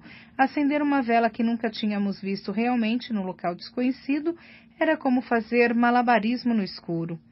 Havia concursos de precisão, concursos de sutileza, concursos de foco e controle. Após 2 vintenas, eu era o aluno classificado em primeiro lugar em nossa turma de 23 relares. Fenton vinha nos meus calcanhares em segundo lugar. Quis a sorte que o dia seguinte à minha invasão aos aposentos do Ambrose fosse também o dia em que começamos a duelar na simpatia especializada. Duelar exigia toda a sutileza e controle das nossas competições anteriores, com um desafio adicional de haver outro estudante opondo-se ativamente ao nosso alar. Assim, apesar da minha ida recente à Iátrica, por exaustão térmica, derreti um buraco num bloco de gelo num cômodo distante. Apesar de 2 noites quase insones, elevei a temperatura de 1/4 de mercúrio em exatamente 10 graus. Apesar de meus ferimentos latejantes e da comichão no braço enfaixado, rasguei o rei de espadas ao meio enquanto deixei intactas as outras cartas do baralho. Fiz todas essas coisas em menos de 2 minutos. Apesar de Fenton ter reunido todo o seu alar para se opor a mim, não foi à toa que passaram a me chamar de Kvolt, o arcano. Meu alar parecia uma lâmina de aço Hamilton. É mesmo de impressionar, disse-me Down depois da aula. Faz anos que não vejo um aluno se manter invicto por tanto tempo. Será que alguém mais vai ousar apostar contra você? Balancei a cabeça. Essa fonte secou há muito tempo. O preço da fama, Down sorriu. Depois pareceu um pouco mais sério. Eu queria avisá-lo antes de fazer o anúncio à turma. Na próxima onzena, provavelmente começarei a pôr os estudantes contra você, em pares. Terei que me opor ao Fenton e ao Bray ao mesmo tempo? Perguntei. Down fez que não com a cabeça. Vamos começar pelos duelistas com a classificação mais baixa. Será uma boa introdução para os exercícios em equipe que faremos mais adiante neste período. Sorriu e acrescentou. E vai impedir que você fique cheio de si. Deu-me uma olhada atento enquanto o sorriso desaparecia. Você está bem? É só um calafrio. Respondi sem convicção, tiritando. Será que podemos ficar perto do braseiro? Cheguei o mais perto que pude, sem me encostar no metal quente, e abri as mãos sobre a cuba reluzente de pedaços de carvão em brasa. Depois de um momento, o calafrio passou e notei que Down me olhava com curiosidade. Hoje cedo fui parar na Iátrica com um pouquinho de exaustão térmica, admiti. Meu corpo só está meio confuso. Agora estou bem. Ele franziu o senho. Você não deve vir à aula se não estiver passando bem, e com certeza não deveria duelar. Esse tipo de simpatia esgota o corpo e a mente. Você não deve correr o risco de agravar isso com uma doença. Eu estava me sentindo bem quando vim para a aula, menti. Meu corpo só está me lembrando de que eu lhe devo uma boa noite de sono. Pois trate de dar repouso a ele, disse Down em tom severo, esticando suas próprias mãos para o fogo. Se você se forçar demais, pagará por isso depois. Você anda com uma aparência meio desmazelada ultimamente. Desmazelado não é a palavra certa, na verdade. Esgotado? Sugeri. Sim, esgotado. Down me olhou com ar especulativo, alisando a barba com uma das mãos. Você tem o dom da palavra. Essa é uma das razões de ter ido parar na turma do Elodin, imagino. Não teci nenhum comentário a esse respeito, e deve ter sido um silêncio bem alto, porque Down lançou-me um olhar curioso. Como vão os seus estudos com Elodin? Perguntou com ar displicente. Bastante bem, esquivei-me. Ele me olhou. Não tão bem quanto eu esperaria, admiti. Estudar com o mestre Elodin não é o que eu tinha imaginado. Down meneou a cabeça. Ele sabe ser difícil. Uma pergunta me ocorreu. O senhor conhece nomes, mestre Down? Ele meneou a cabeça com ar solene. Quais são? Pressionei-o. Ele se enrijeceu ligeiramente, depois relaxou, girando as mãos para cima e para baixo sobre o fogo. Essa realmente não é uma pergunta educada, disse com delicadeza. Bem, não é indelicada, é apenas o tipo de pergunta que não se faz. Como indagar a um homem com que frequência ele faz amor com sua mulher. Sinto muito. Não há porquê, não haveria razão para você saber. Isto é um remanescente dos velhos tempos, acho, de quando tínhamos mais a temer dos nossos colegas arcanistas. Se você soubesse que nomes seu inimigo conhecia, poderia adivinhar os pontos fracos e fortes dele. Ambos nos calamos por um momento, aquecendo-nos junto às brasas. Fogo, disse ele, passado um bom momento. Eu sei o nome do fogo e mais um. Só 2? Soltei sem pensar. E quantos você sabe? Perguntou ele numa caçoada gentil. Sim, só 2, mas 2 são um grande número de nomes para se saber hoje em dia. O Elodin diz que as coisas eram diferentes muito tempo atrás. Quantos o Elodin conhece? Mesmo que eu soubesse, seria excepcionalmente deselegante eu lhe dizer isso, respondeu ele com um toque de reprovação, mas é seguro dizer que ele sabe alguns. O senhor poderia me mostrar alguma coisa com o nome do fogo, se isso não for impróprio? Down hesitou um instante, depois sorriu, olhou atentamente para o braseiro entre nós, fechou os olhos e apontou para o braseiro apagado do outro lado da sala. Fogo. Pronunciou a palavra como uma ordem, o braseiro distante irrompeu numa coluna de chamas. Fogo? Repeti desconfiado. É isso? O nome do fogo é fogo? Elxadown sorriu e balançou a cabeça. Não foi exatamente isso que eu disse. Uma parte de você apenas preencheu o vazio com uma palavra conhecida. Minha mente adormecida o traduziu? Mente adormecida?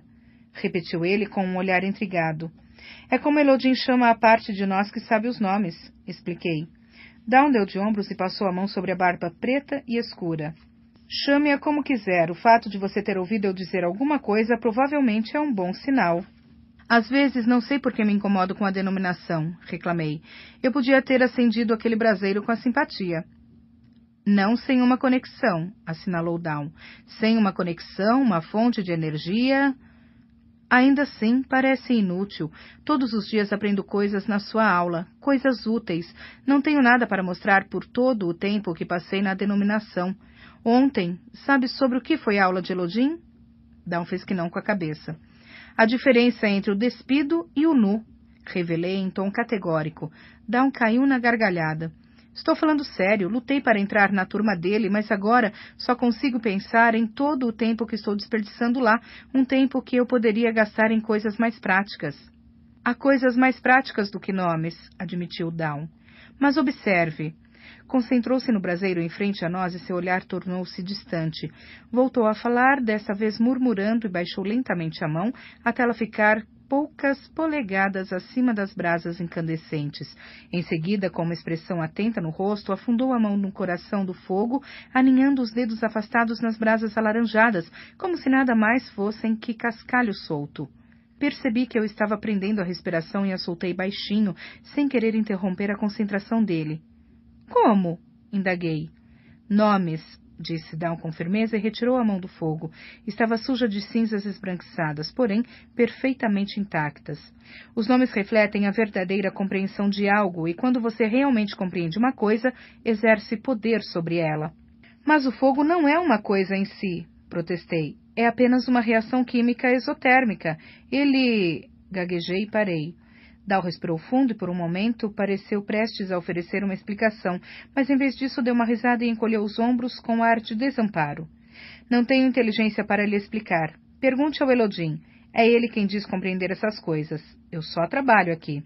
Depois da aula de Down, cruzei o rio a caminho de Indy. Não encontrei Dena na pousada em que estava hospedada, por isso fui para a eólica, mesmo sabendo que era cedo demais para encontrá-la ali. Mal havia uma dúzia de pessoas lá dentro, mas vi um rosto conhecido na outra ponta do bar, conversando com Stanchion. O conde Trape acenou e caminhei até eles. — Que volte, meu rapaz! — exclamou Trape com entusiasmo. — Faz uma era mortal que não o vejo. As coisas andaram meio caóticas do outro lado do rio, retruquei, pousando meu estojo com o alaúde. Stanchion me olhou de cima a baixo. — Dá para perceber, disse. Você está pálido, devia comer mais carne vermelha, ou dormir mais. Apontou para uma banqueta próxima. Afora isso, eu lhe ofereço um caneco de meteglin.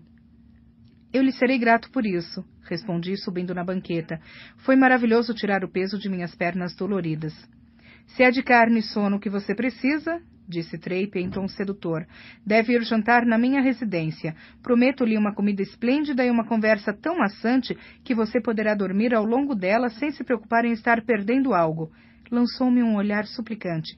Vamos lá, eu imploro se for preciso. Não haverá mais de 10 pessoas. Faz meses que morro de vontade de exibi-lo. Peguei o caneco de meteglin e olhei para o conde. Sua jaqueta de veludo era azul real e as botas de camurça eram tingidas no mesmo tom. Eu não poderia aparecer no jantar formal na casa dele, vestindo roupas de bater de segunda mão, que eram o único tipo que eu possuía. Trape não tinha nenhuma ostentação, mas era nascido e criado na nobreza. Provavelmente nem lhe ocorria que eu não tivesse roupas finas. Eu não censurava por presumir isso. A vasta maioria dos alunos da universidade era pelo menos modestamente abastada. De que outra maneira eles poderiam pagar as taxas? A verdade era que nada me agradaria mais do que um bom jantar e a oportunidade de interagir com alguns nobres locais. Eu adoraria jogar conversa fora enquanto bebericava drinks, consertar parte do estrago que Ambrose fizera na minha reputação e, quem sabe, despertar a atenção de um mecenas em potencial. Mas eu não podia arcar com o preço do ingresso. Uma muda de roupa medianamente fina custaria pelo menos $1,5 talento, mesmo que eu a comprasse de um mascate. O traje não faz o personagem, mas a pessoa precisa da roupa adequada quando quer representar um papel. Sentado atrás de Trape, Stanchion fez um meneio exagerado com a cabeça. Eu adoraria ir jantar, declarei ao conde. Prometo que irei assim que as coisas se acalmarem um pouco na universidade. Excelente, respondeu ele com entusiasmo, e vou cobrar-lhe a promessa. Nada de recuar. Eu vou lhe arranjar um mecenas, meu rapaz, um que seja adequado, eu juro. Atrás dele, Stanchion balançou a cabeça com ar de reprovação. Sorri para os dois e tomei outro gole de meteglin. Olhei de relance para a escada que levava ao segundo andar. Stanchion viu meu olhar. Ela não está aqui, disse em tom de desculpa. Não a vejo há uns 2 dias, na verdade. Um grupo de pessoas cruzou a porta da eólica e gritou alguma coisa em Yiddish. Stanchion acenou para elas e se levantou. O dever me chama, disse afastando-se para cumprimentar os fregueses. Por falar em mecenas, comentei com Trape, há uma coisa sobre a qual venho querendo pedir sua opinião. Baixei a voz. Uma coisa que prefiro que você mantenha entre nós. Os olhos de Trape luziram de curiosidade e ele chegou mais perto. Tomei outro gole de meteglin enquanto ordenava os pensamentos. A bebida estava subindo mais depressa do que eu havia esperado. Na verdade, isso era muito bom, porque entorpecia a dor dos meus diversos ferimentos. Imagino que você conheça a maioria dos mecenas potenciais num raio de 160 quilômetros daqui. Trape deu de ombros, sem falsa modéstia. Um bom número, todos os que são sérios a esse respeito, todos os que têm dinheiro, pelo menos. Eu tenho uma amiga, uma musicista, que está apenas começando. Ela tem um talento natural, mas sem muita formação. Alguém a abordou com uma oferta de ajuda e uma promessa de eventual patrocínio. Parei de falar sem saber ao certo como explicar o resto. Trape meneou a cabeça e disse, você quer saber se ele é do tipo legítimo. É uma preocupação razoável. Algumas pessoas acham que o mecenas tem direito a mais do que a música. Apontou para Stanchion e acrescentou. Se você quiser ouvir histórias, pergunte a ele sobre a ocasião em que a duquesa Samista veio aqui em férias.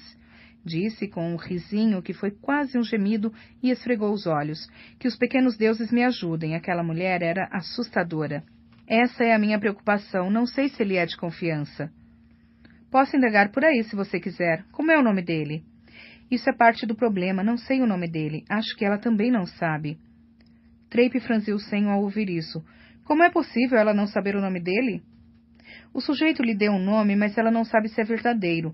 Ao que parece, ele faz muita questão de privacidade e deu instruções rigorosas para que ela nunca falasse com ninguém a seu respeito. Eles nunca se encontraram 2 vezes no mesmo lugar, nunca em público.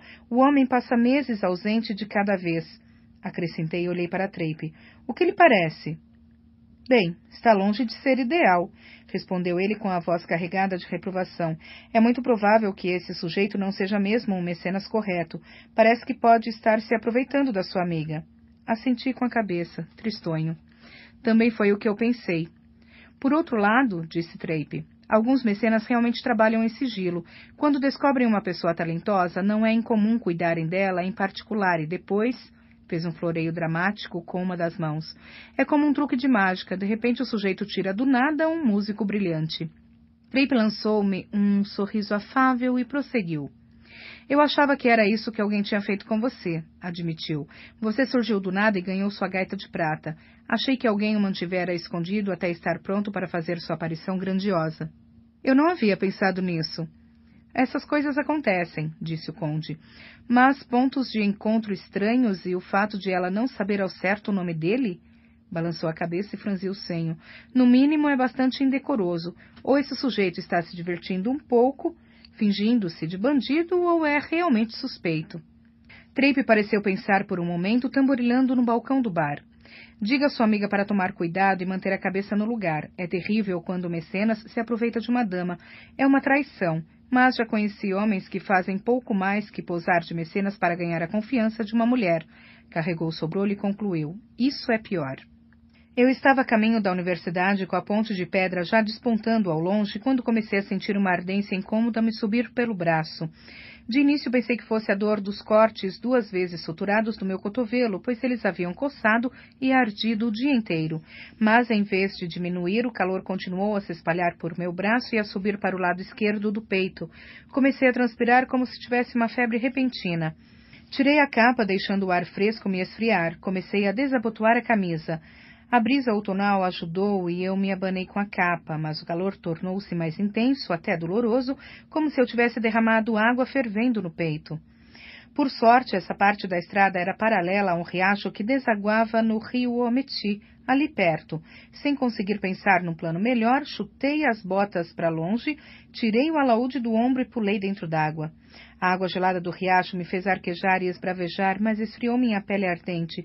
Fiquei ali procurando não me sentir um idiota, enquanto um jovem casal passava de mãos dadas, ignorando-me solenemente.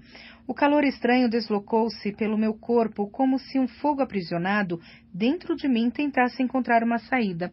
Começou pelo lado esquerdo, vagou pelas pernas e tornou a subir o braço esquerdo. Quando se deslocou para minha cabeça, afundei embaixo d'água. Parou depois de alguns minutos e saí do riacho. Tiritando de frio, embrulhei-me na capa, feliz por não haver mais ninguém na estrada. Depois, como não tinha mais nada a fazer, pendurei o estojo do alaúde no ombro e recomecei a longa caminhada para a universidade, encharcado e com um medo terrível. Pasta 23. Capítulo 23. Princípios. Eu contei a Moula, afirmei, embaralhando as cartas. Ela disse que estava tudo na minha cabeça e me empurrou porta fora. Bem, só posso imaginar como é a sensação, disse Simon em tom aborrecido. Levantei os olhos, surpreso com a rispidez atípica de sua voz, mas antes que pudesse perguntar o que havia, William captou minha atenção e meneou a cabeça, alertando-me a não falar. Conhecendo a história de Simon, imaginei que se tratasse do término rápido e doloroso de mais um relacionamento rápido e doloroso. Fiquei de boca fechada e distribuí outra mão no bafo de cão. Nós 3 estávamos matando tempo, esperando o salão encher para que eu começasse a tocar para meu público típico do dia da cega na taberna Anker. Hesitei com medo de que, se falasse de meus medos em voz alta, de algum modo eles se tornassem reais. Talvez eu tenha me exposto a alguma coisa perigosa na ficiaria. Will olhou para mim. Como que? Um dos componentes que usamos, eles passam direto pela pele e matam a pessoa devagarzinho, de 18 maneiras diferentes. Recordei o dia em que meu vidro Tentem havia rachado na ficiaria. Aquela única gota de agente transportador que havia caído na minha camisa fora apenas uma gota minúscula que mal chegava a ser maior que a cabeça de um prego. Eu tinha certeza de que não havia tocado a minha pele. Espero que não seja isso, comentei, mas não sei o que mais pode ser.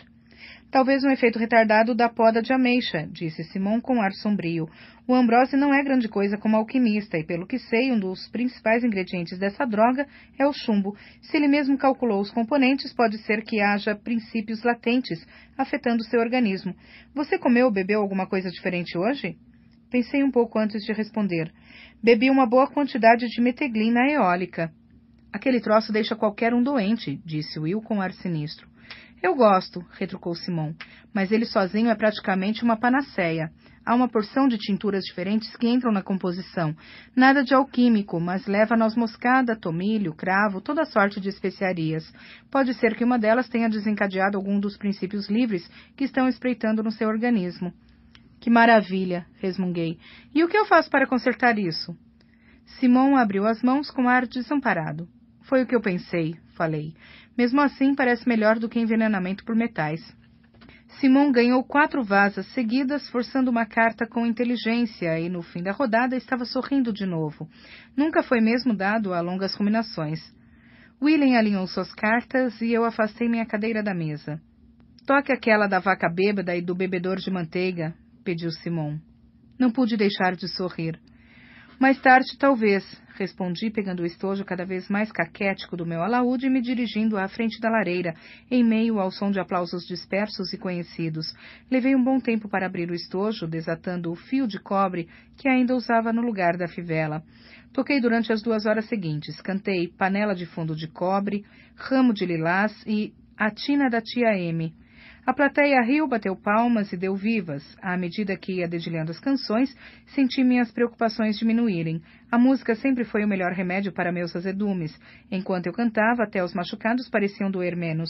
Então senti uma friagem, como se um vento forte de inverno soprasse pela chaminé atrás de mim. Lutei contra um calafrio e terminei o último verso de Licor de Maçã, que finalmente havia tocado para deixar o Simão contente.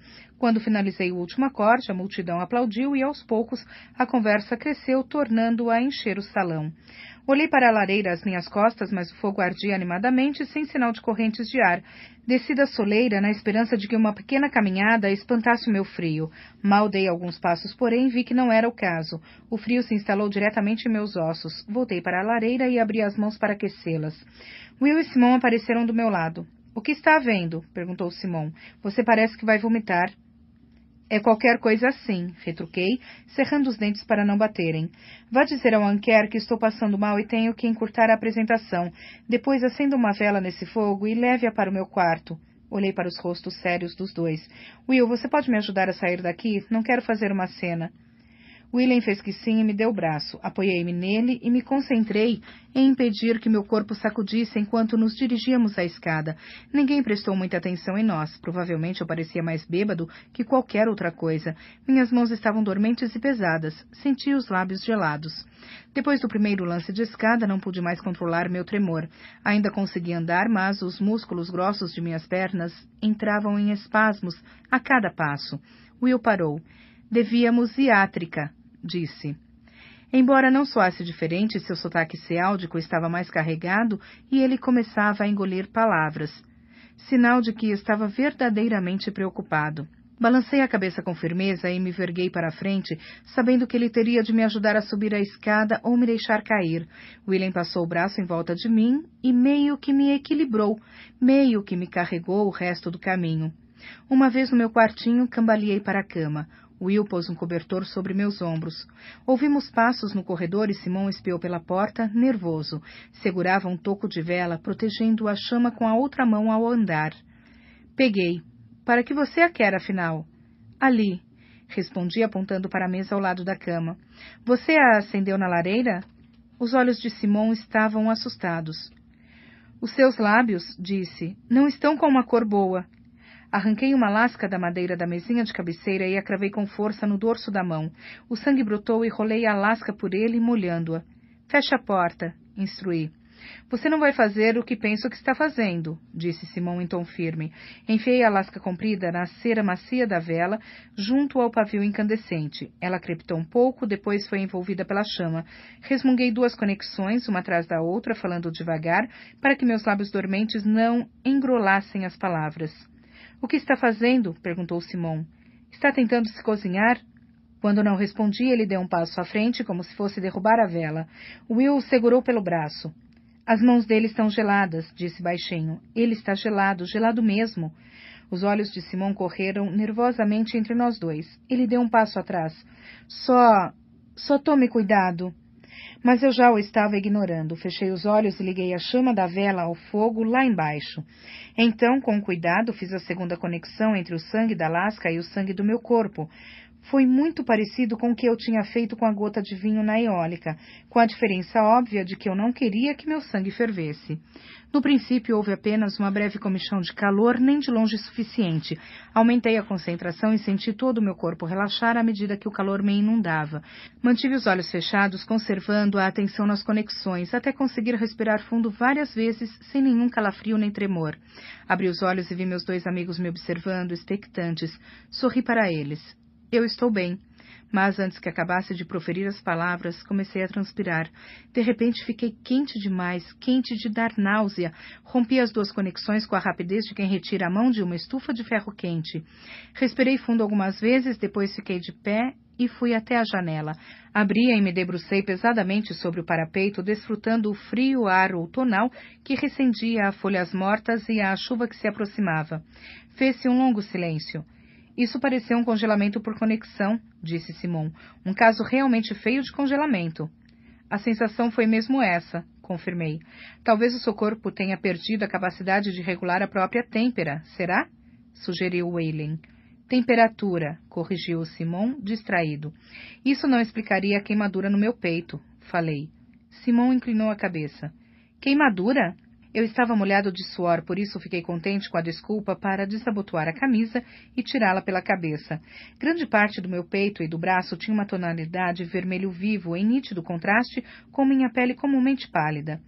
A mola disse que era uma assadura e que eu estava resmungando feito uma velha, mas isso não estava aí antes de eu pular no rio. Simon inclinou-se para olhar. Ainda acho que são princípios desvinculados, disse. Eles podem fazer coisas bizarras com as pessoas. No último período tivemos um Elir que não tomou cuidado com a fatoração. Acabou sem conseguir dormir, nem focar os olhos por quase 2 onzenas. William arriou numa cadeira. O que faz um homem ficar frio, depois quente, depois frio de novo? Simon deu um sorriso desanimado e comentou. Isso parece uma adivinhação. Detesto adivinhações, declarei, estendendo a mão para pegar a camisa. Então soltei um grito, segurando com força o bíceps despido do meu braço esquerdo.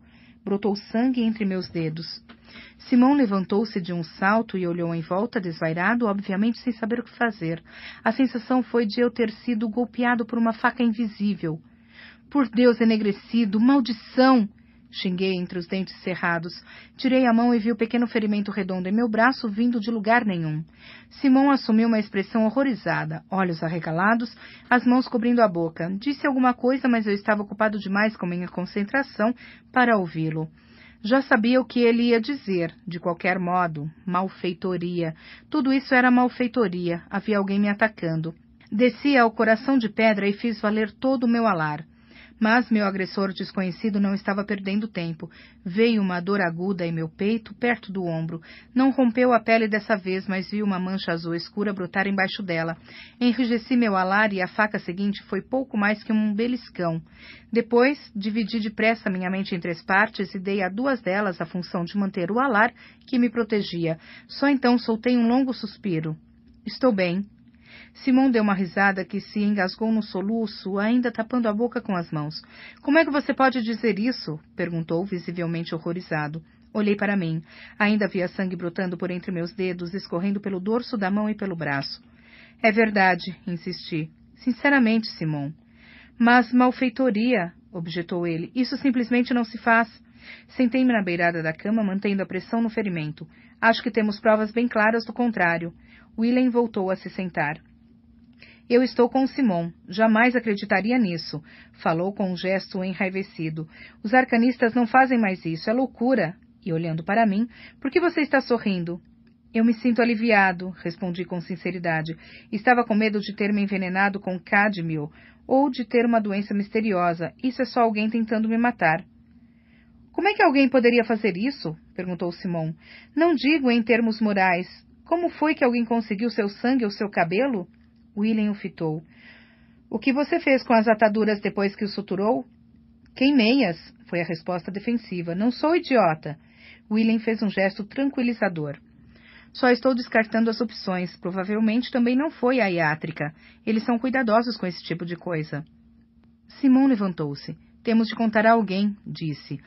Olhou para William. Será que o Jameson ainda está no escritório dele a esta hora da noite? Simon, interpus, que tal se apenas esperarmos um pouco? O quê? Por quê? A única prova que tenho são meus ferimentos, expliquei. Isso significa que vão querer que alguém na iátrica me examine, e quando isso acontecer... Com uma das mãos ainda pressionando o braço ensanguentado, balancei meu cotovelo e seu curativo. Tenho uma notável semelhança com alguém que caiu de um telhado há uns 2 dias. Simon tornou a se sentar em uma cadeira. Faz apenas 3 dias, não é? Assenti com a cabeça. Eu seria expulso e a mola ficaria encrencada por não ter mencionado meus ferimentos. Mestre Arwell não costuma perdoar essas coisas e provavelmente vocês 2 também seriam implicados. Não quero isso. Ficamos calados por um momento. O único som audível era o clamor distante do salão agitado da taberna no térreo. Sentei-me na cama. Será que temos alguma necessidade de discutir quem está fazendo isso? Perguntou Simon. O Ambrose, falei. É sempre o Ambrose. Ele deve ter encontrado algum sangue meu num pedaço de telha. Eu devia ter pensado nisso dias atrás. E como ele poderia saber que era seu? Indagou Simon. Porque eu o odeio, respondi em tom ressentido. É claro que ele sabe que fui eu. Will meneou lentamente a cabeça. Não, não é o estilo dele. Não é o estilo dele? Questionou Simon. Ele tinha acabado de drogar o Kvolt com aquela poda de ameixa. Aquilo é tão ruim quanto veneno e contratou aqueles homens para atacarem o Kvolt no beco, no período passado. É exatamente o que eu quero dizer, insistiu Willing. O Ambrose não faz coisas contra o Kvolt. Arranja outras pessoas para fazê-las por ele. Arrumou uma mulher para drogá-lo. Pagou a bandidos para esfaqueá-lo. Imagino que nem tenha feito isso, na verdade. Aposto que outra pessoa tomou as providências para ele. Dá na mesma, retruquei. Sabemos que ele está por trás disso. Willing amarrou a cara para mim. Você não está pensando com clareza. Não é que o Ambrose não seja um canalha. Ele é. Mas é um canalha inteligente. Toma o cuidado de se distanciar de qualquer coisa que faça. Simon pareceu inseguro ao concordar. Nisso, Will tem razão. Quando você foi contratado como músico da casa na quadriga, ele não comprou o lugar e o despediu. Mandou o genro do barão Petri fazê-lo, sem nenhuma ligação com ele. Aqui também não há nenhuma ligação, retruquei. Essa é toda a ideia de simpatia. Ela é indireta. Will tornou a balançar a cabeça. Se você fosse esfaqueado num beco, as pessoas ficariam chocadas, mas essas coisas vivem acontecendo no mundo inteiro. E se você caísse em público e começasse a jorrar sangue por causa de uma malfeitoria, aí as pessoas ficariam aterrorizadas. Os professores suspenderiam as aulas, ricos mercadores e nobres tomariam conhecimento do assunto e tirariam seus filhos dos estudos, mandariam chamar os guardiões de Indy. Simon esfregou a testa e olhou para o teto pensativo. Então assentiu com a cabeça para si mesmo, primeiro devagar, depois com mais clareza. Faz sentido, disse. Se o Ambrose tivesse encontrado sangue, poderia tê-lo entregado ao Jamison e ordenado que ele descobrisse o ladrão pela rabidomancia. Não haveria nenhuma necessidade de fazer o pessoal da iátrica procurar ferimentos suspeitos e coisas similares. O Ambrose gosta de vingança, assinalei em tom grave. Poderia ter escondido o sangue do Jamison, guardando-o para si. Simon deu um suspiro. O Will tem razão. Não existem tantos simpatistas assim e todo mundo sabe que o Ambrose guarda rancor de você. Ele é cuidadoso demais para fazer uma coisa dessas. É algo que apontaria diretamente para ele. E depois, acrescentou Willing, há quanto tempo isso está acontecendo? Faz dias e dias. Você acha sinceramente que o Ambrose conseguiria passar tanto tempo sem esfregar isso na sua cara? Nem um pouquinho? Nisso você tem razão, admiti relutante. Não é do feitio dele. Eu sabia que tinha que ser o Ambrose. Intuía isso, nas profundezas das minhas entranhas. Estranhamente, eu quase queria que fosse ele. Tornaria a situação muito mais simples. Mas querer uma coisa não faz com que ela exista. Respirei fundo e me obriguei a pensar no assunto de modo racional. Seria imprudente da parte dele, admiti enfim. E ele não é do tipo que suja as mãos, acrescentei com um suspiro. Ótimo, maravilhoso. Como se uma pessoa tentando destruir a minha vida já não fosse suficiente. Quem poderia ser? Perguntou Simon. A média das pessoas não é capaz de fazer esse tipo de coisa com um fio de cabelo, estou certo? O Dow seria, retruquei. Ou o Kilvin. Provavelmente é lícito presumir, disse William em tom seco, que nenhum dos professores esteja tentando matá-lo. Então, tem que ser alguém que tenha sangue dele, afirmou Simon. Tentei ignorar a sensação de um nó na boca do estômago. Há uma pessoa que tem meu sangue, expliquei, mas acho que ela não poderia ser a responsável. Will e Simon viraram-se para mim e imediatamente lamentei ter dito aquilo. Por que alguém teria o seu sangue? Perguntou Simon. Hesitei e depois me dei conta de que não haveria como deixar de lhes contar a história àquela altura. Peguei dinheiro emprestado com a Dave no começo do período. Nenhum dos dois reagiu como eu esperava, ou seja, nenhum deles teve qualquer reação. Quem é Dave? Perguntou Simon. Comecei a relaxar. Talvez eles não tivessem ouvido falar dela. Isso certamente facilitaria as coisas. Ela é uma usurária que mora do outro lado do rio, expliquei. Certo, disse Simon descontraído. O que é uma usurária? Lembram-se de quando fomos assistir a O Fantasma e a Criadora de Gansos? Perguntei. O Kettler era usurário. Ah, um gavião de cobre, disse Simon, com o rosto iluminado pela compreensão e depois tornando a ficar sombrio ao perceber as implicações. Eu não sabia que havia esse tipo de gente por aqui. Esse tipo de gente existe em toda parte. Espere aí, disse William de repente levantando a mão. Você disse que o seu... Fez uma pausa, esforçando-se para se lembrar da palavra apropriada em aturiano. Que a pessoa que lhe emprestou dinheiro, o seu gatessor, se chama Devi? Seu sotaque ciáltico ficou carregado ao proferir o nome dela, que soou como David. Confirmei com a cabeça. Essa era a reação que eu havia esperado. Ai, meu Deus, disse Simon alarmado. Você está falando da Devi Demônio? Dei um suspiro. Então vocês já ouviram falar dela? Ouvimos falar? Disse Simon, cuja voz foi ficando estridente. Ela foi expulsa do meu primeiro período, deixou uma impressão e tanto. William simplesmente fechou os olhos e balançou a cabeça como se não suportasse olhar para alguém tão estúpido como eu. Simon levantou as mãos e disse, ela foi expulsa por malfeitoria, o que deu na sua cabeça? Não, disse-lhe William. Ela foi expulsa por conduta imprópria, não houve comprovação de malfeitoria. Não acho realmente que tenha sido ela, falei. Aliás, ela é muito gentil, amável. Além disso, é só um empréstimo de 6 talentos e não estou atrasado com a quitação. Ela não tem nenhuma razão para fazer uma coisa dessas. William lançou-me um olhar demorado e firme. Só para explorar todas as possibilidades, disse devagar. Será que você faria uma coisa por mim? Fiz um sinal afirmativo. Pense nas últimas conversas que teve com ela. Detenha-se um instante e passe uma a uma pelo crivo para ver se você se lembra de ter dito ou feito alguma coisa que pudesse tê-la ofendido ou aborrecido. Relembrei nossa última conversa, reencenando-a mentalmente. Ela estava interessada numa certa informação que não lhe dei. Interessada a que ponto? Indagou William com voz lenta e paciente, como se falasse com uma criança muito imbecil. Bastante interessada, respondi. Bastante não indica um grau de intensidade. Dei um suspiro. Certo. Extremamente interessada. Suficientemente interessada para... Interrompi-me. William ergueu significativamente uma sobrancelha. É? E o que você acabou de lembrar? Talvez ela também tenha se oferecido para dormir comigo, falei hesitante. William meneou calmamente a cabeça como se esperasse algo dessa natureza. E você reagiu de que maneira à oferta generosa dessa jovem? Senti as bochechas esquentarem. Eu meio que a ignorei, só isso. William fechou os olhos numa expressão que transmitia um vasto e esgotado desânimo. Isso é muito pior do que o Ambrose, disse Simon, apoiando a cabeça nas mãos. A Dave não tem que se preocupar com os professores nem nada. Dizem que ela sabia fazer conexões de 8 partes. 8! Eu estava num aperto, declarei meio irritado. Não tinha nada para usar como garantia. Admito que não foi uma grande ideia. Quando tudo isso houver acabado, podemos fazer um simpósio sobre como fui burro. Mas, por enquanto, será que podemos seguir adiante? Pedi, lançando aos dois um olhar suplicante. William esfregou os olhos e fez um aceno cansado. Simon esforçou-se para se livrar da expressão horrorizada com um sucesso apenas vago. Engoliu em seco. Muito bem, o que faremos? Neste momento, realmente não importa quem é o responsável. Falei, verificando cautelosamente se meu braço tinha parado de sangrar. Tinha, e retirei minha mão ensanguentada. Vou tomar umas medidas preventivas, afirmei com um gesto para enxotá-los.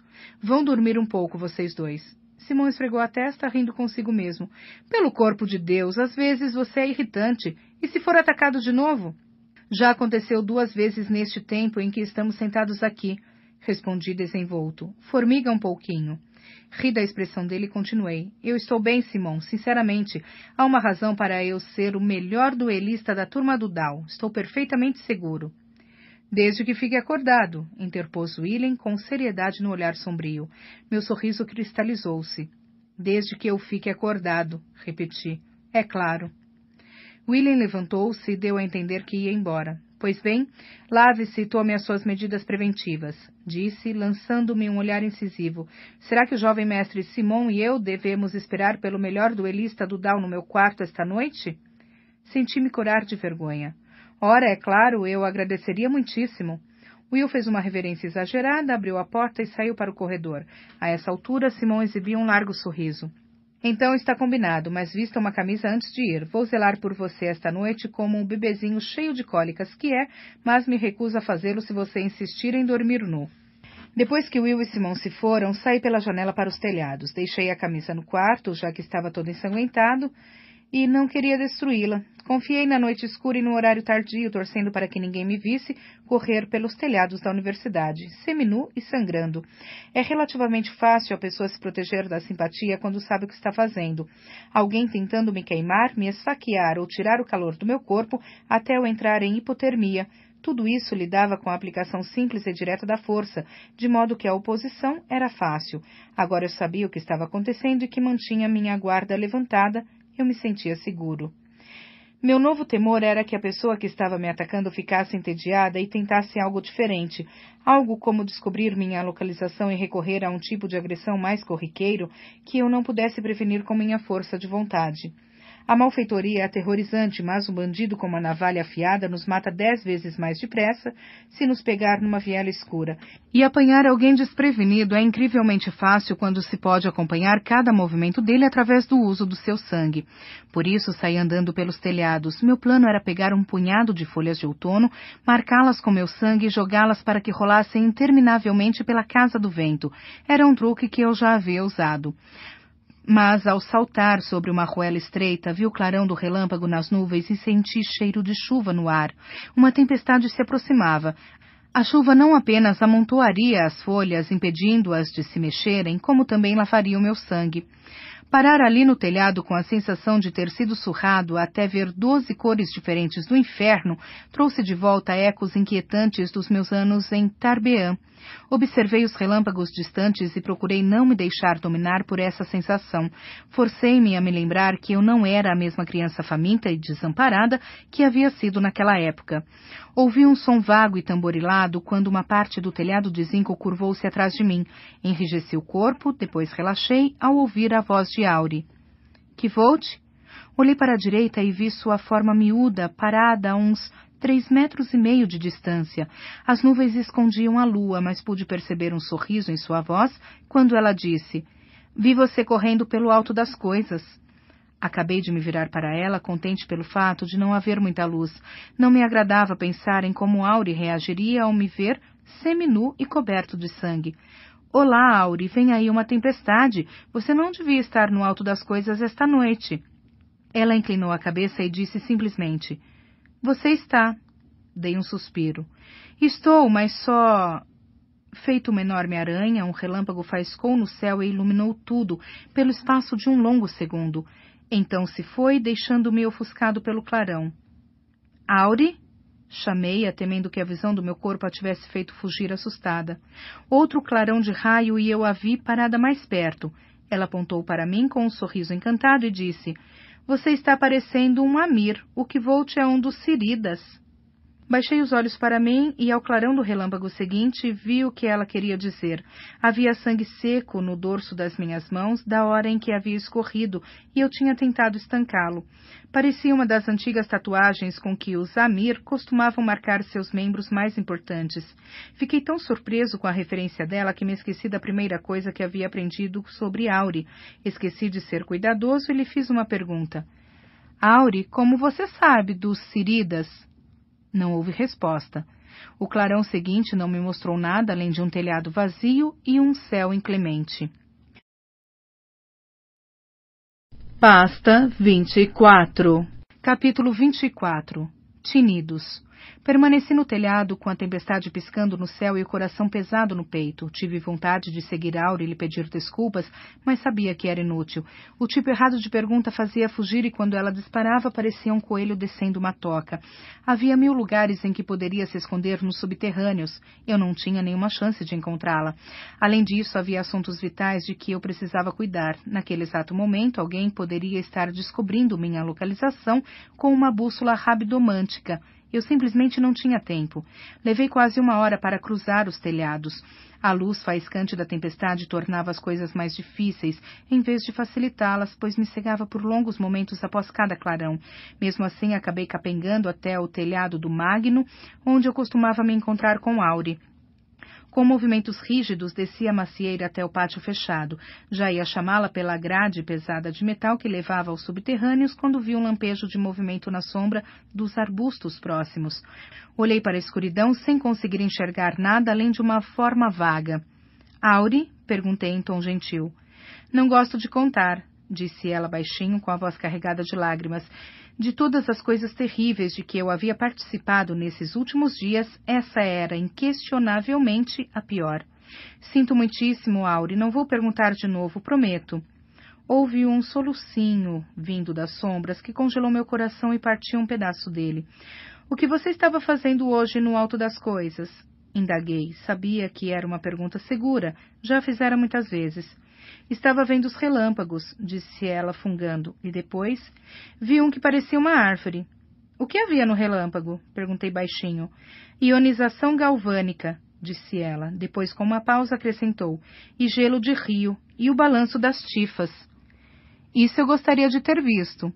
O que você estava fazendo no alto das coisas? Auri fez uma pausa e deu um risinho soluçado. Todo doido e quase nu. Meu coração começou a descongelar um pouco. Estava procurando um lugar para pôr meu sangue. A maioria das pessoas o guarda do lado de dentro, é mais fácil. Quero guardar o resto dele do lado de dentro, mas tenho medo de que alguém esteja procurando por mim, expliquei. Ah, murmurou ela, como se entendesse perfeitamente. Vi sua sombra um pouco mais escura mover-se no breu, levantando-se. Você deve ir comigo aos Tinidos. Acho que não vi os Tinidos. Você já me levou lá? Houve um movimento que poderia ser um meneio de cabeça. É particular. Ouvi um ruído metálico, depois um farfalhar e então vi uma luz verde azulada crescer na grade aberta. Desci ao encontro de Auri no túnel subterrâneo. A luz em sua mão mostrou manchas em seu rosto, provavelmente de quando ela havia enxugado as lágrimas. Foi a primeira vez que a vi suja. Seus olhos estavam mais escuros que o normal e o nariz vermelho. Auri fungou e esfregou o rosto manchado. Você está uma bagunça pavorosa, disse ela em tom grave. Olhei para minhas mãos e meu peito ensanguentados. Estou, concordei. Então ela deu um sorrisinho valente. Não fugi tanto desta vez, disse-me, com uma inclinação orgulhosa do queixo. Fico contente e sinto muito. Não, falou ela com um meneio miúdo e firme da cabeça. Você é o meu Cirida, por isso está acima das recriminações. Estendeu a mão para tocar com o dedo o centro do meu peito ensanguentado. Ivari enin euge. Auri conduziu-me pelo labirinto de túneis que formavam os subterrâneos. Descemos mais, passando pelos saltos e pelo cricrido. Depois seguimos por vários corredores tortuosos e tornamos a descer usando uma escada em espiral de pedra que eu nunca tinha visto. Enquanto descíamos, senti cheiro de pedras úmidas e ouvi o som baixo e suave de água corrente. Vez por outra havia o ruído áspero de vidro na pedra ou o tilintar mais alegre de vidro com vidro. Depois de uns 50 degraus, a escada em caracol desapareceu num lago revolto de águas negras. Perguntei a mim mesma até onde os degraus continuariam abaixo da superfície. Não havia nenhum cheiro de podridão nem sujeira. A água era limpa e formava ondulações ao girar na escada e se afastar para as trevas, além do alcance de nossas lâmpadas. Tornei a ouvir o tinido de vidros e vi 2 garrafas girando e balançando na superfície, movendo-se primeiro num sentido, depois no outro. Uma delas afundou e não voltou à tona. Havia um saco de aniagem pendurado num suporte de tocha montado na parede. Auri enfiou a mão nele e tirou uma garrafa pesada e com rolha do tipo que um dia poderia ter contido cerveja Bredon. Entregou-me a garrafa. Elas desaparecem por 1 hora ou 1 minuto, às vezes por dias, outras nunca mais voltam, disse. Tirou mais uma garrafa do saco. É melhor ter pelo menos 4 lançadas de cada vez. Desse jeito, estatisticamente, você terá sempre 2 em movimento por aí. Assenti com a cabeça, puxei um fio de aniagem do saco surrado e o molhei no sangue que cobria minha mão. Tirei a rolha da garrafa e o joguei lá dentro. Cabelo também, disse Auri. Tirei alguns fios da cabeça e os fiz entrar pelo bocal da garrafa. Depois fechei-a firmemente com a rolha e a pus para flutuar. Ela girou pela água em círculos errantes. Auri me entregou outra garrafa e repetimos o processo. Quando a 4ª garrafa foi levada pela água revolta, Auri acenou com a cabeça e bateu animadamente as mãos uma na outra. Pronto, disse num tom de imensa satisfação. Assim está bom, estamos seguros. Horas depois de banho tomado, com curativos e consideravelmente menos despido, dirigi-me ao quarto de Willen, no Magno. Nessa noite e em muitas outras que viriam, Will e Simon se alternaram na vigília enquanto eu dormia, mantendo-me a salvo no seu alar. Eram o melhor tipo de amigo que há. O tipo porque todos anseiam, mas que ninguém merece, muito menos eu.